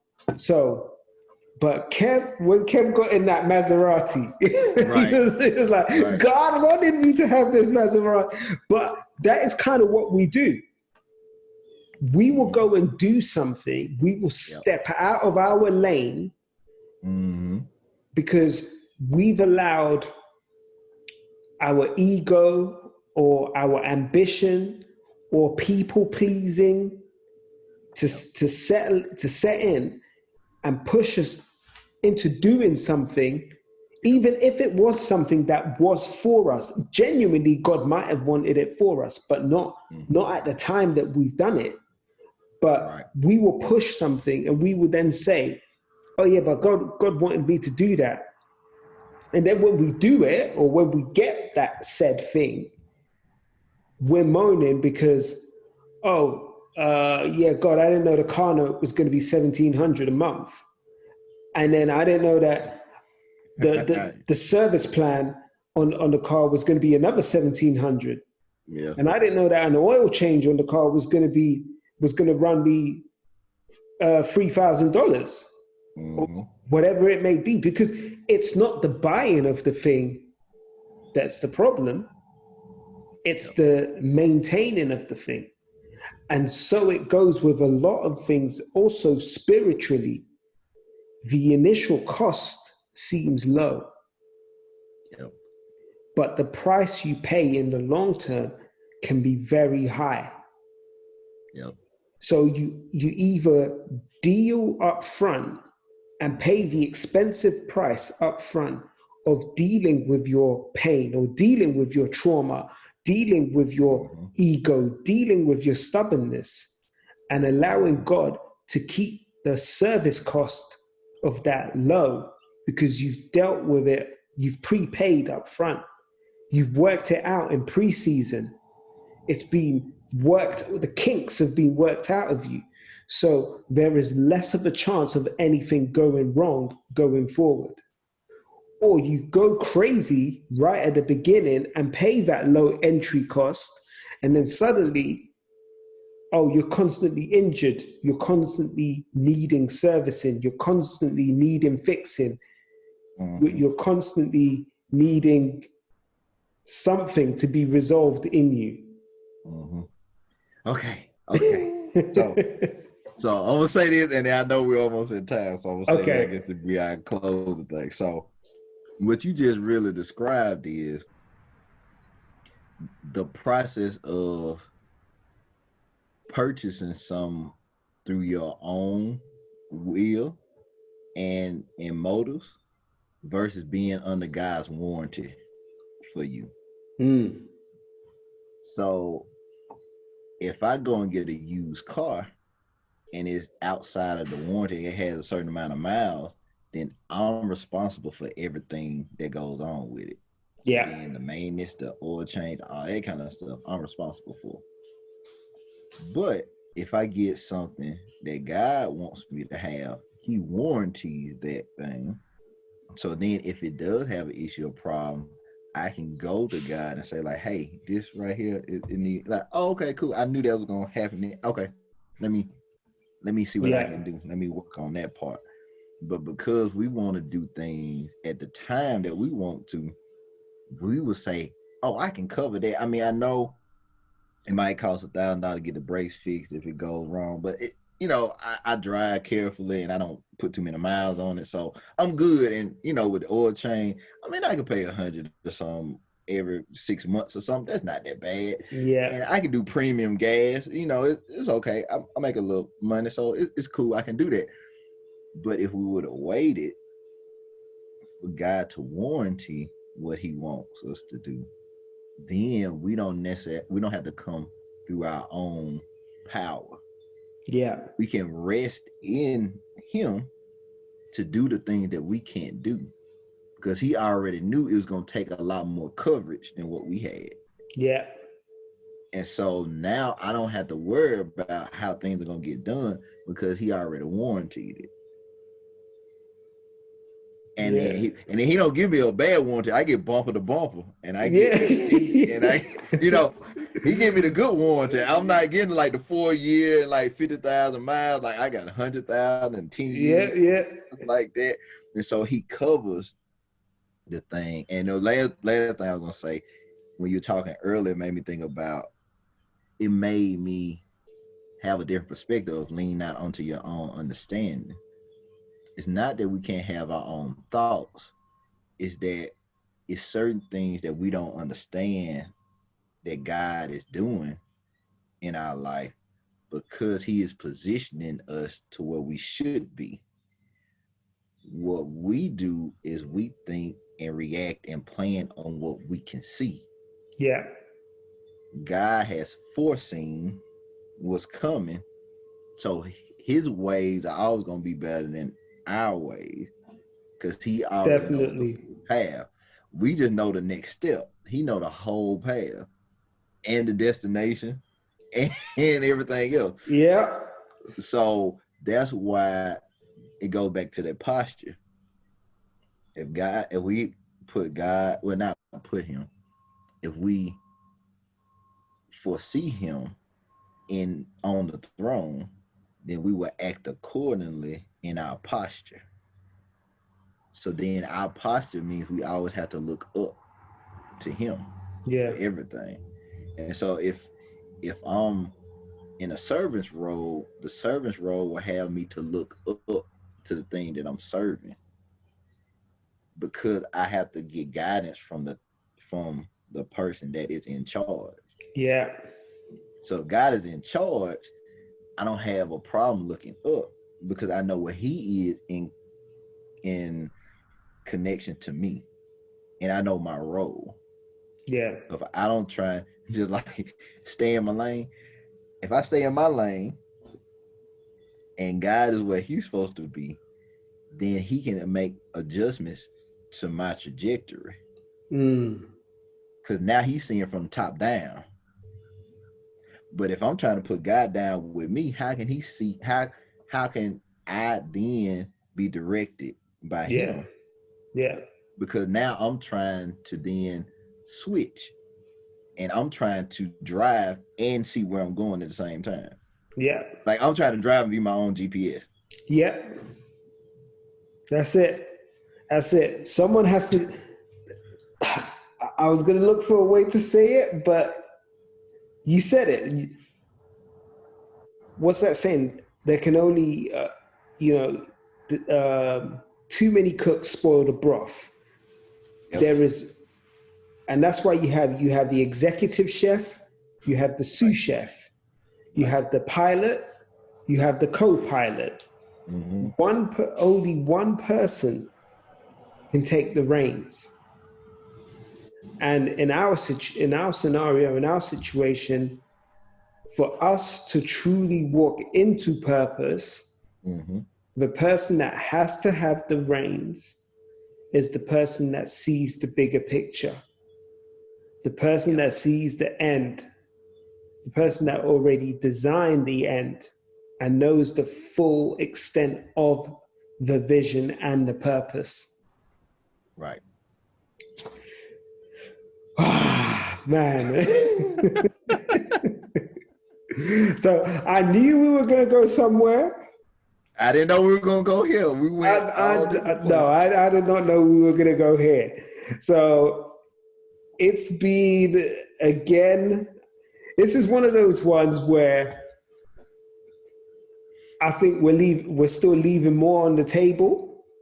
Mm-hmm. And I think we probably will revisit this topic of forgiveness, maybe not from a purpose perspective, because there are other sides to forgiveness. There is mm-hmm. that angle of forgiveness within relationships, and from a trauma perspective as well. Mm-hmm. There are a lot of us that, and for anyone that was hoping to hear something along those lines, please forgive us. That's not what that was not the angle for this particular topic. Right. We were trying to get you into your purpose, but mm-hmm. we will revisit forgiveness from mm-hmm. another lens, because it is so important in so many areas. You cannot have success in a number of areas of life without having a posture of forgiveness. It's a very important thing. So definitely looking forward to us coming back and picking up what we left on the table. Mm-hmm. There's some cards there that we haven't turned over that need to be turned over, but we'll be back for those.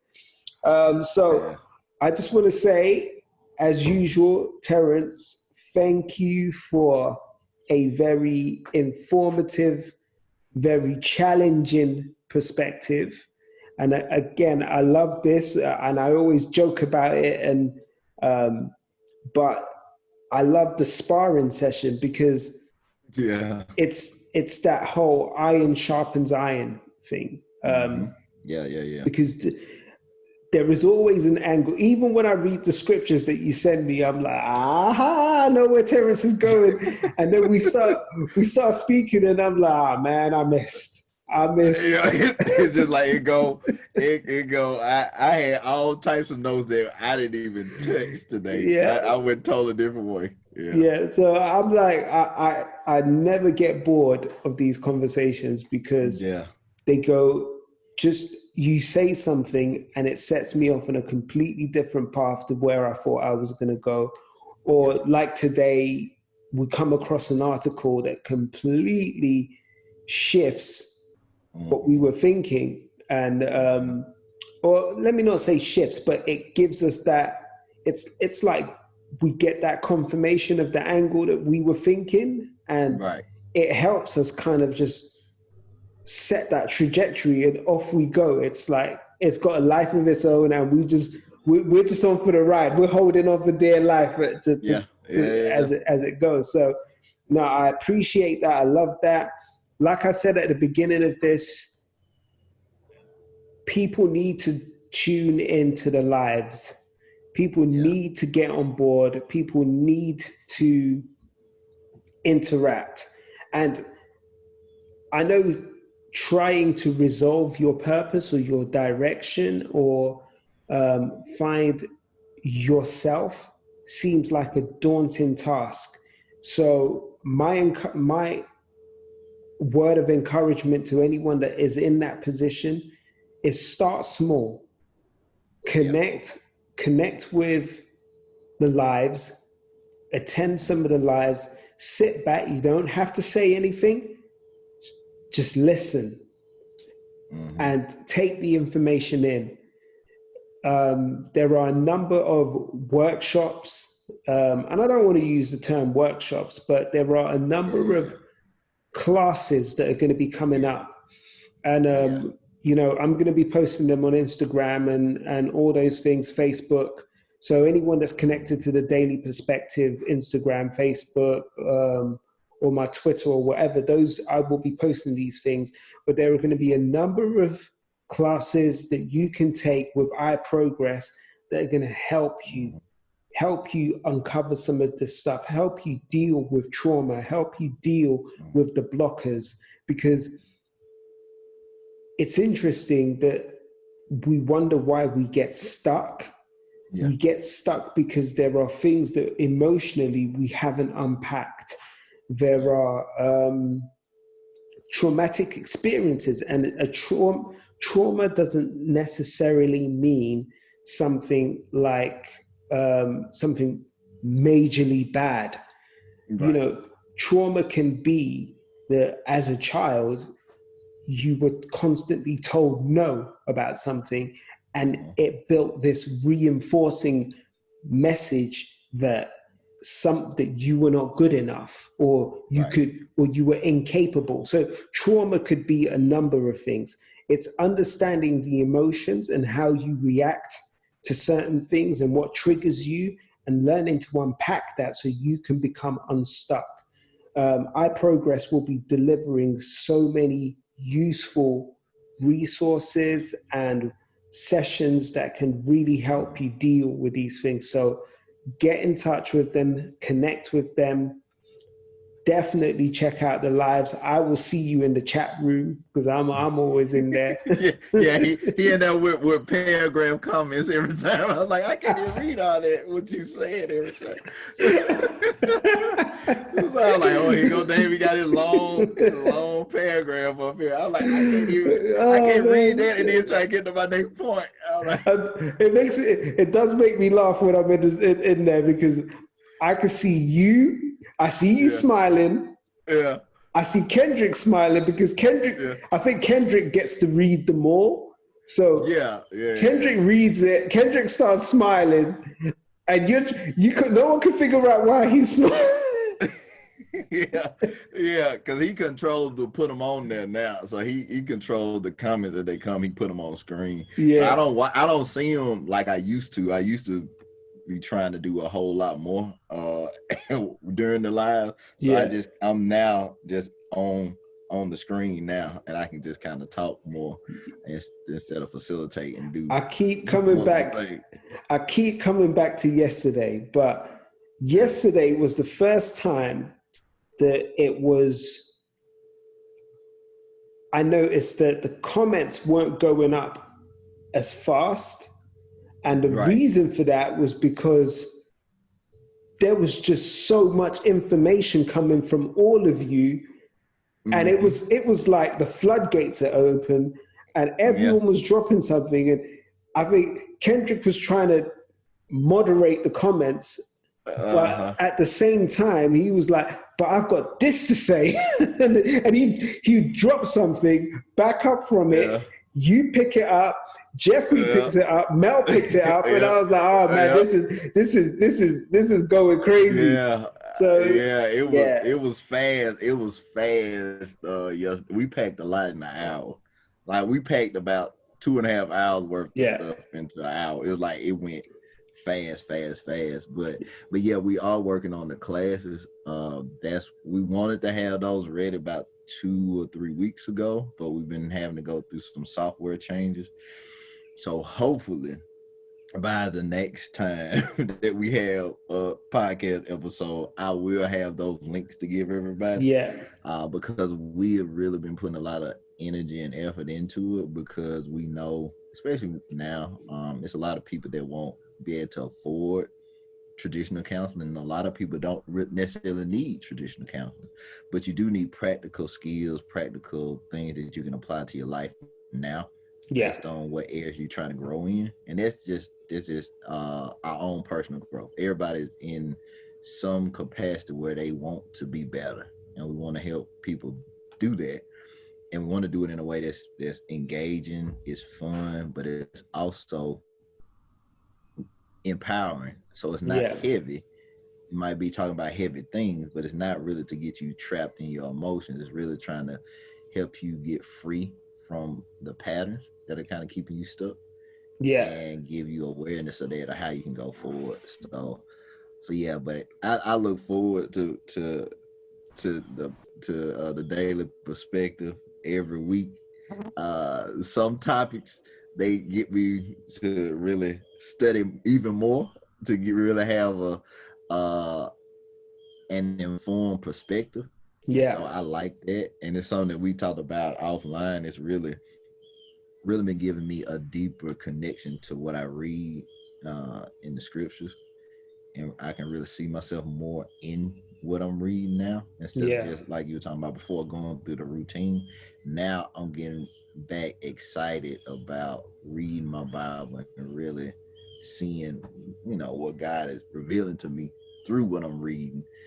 And some of it is what y'all get, some of it y'all don't hear because we talk about it. Some of it is in my journal and it's for me. So it's all different pieces. So as we getting it, we giving you a piece and we having a piece, and we got individual pieces. So it's, we just trying to, it's benefiting us. So it hits us first before it hits y'all.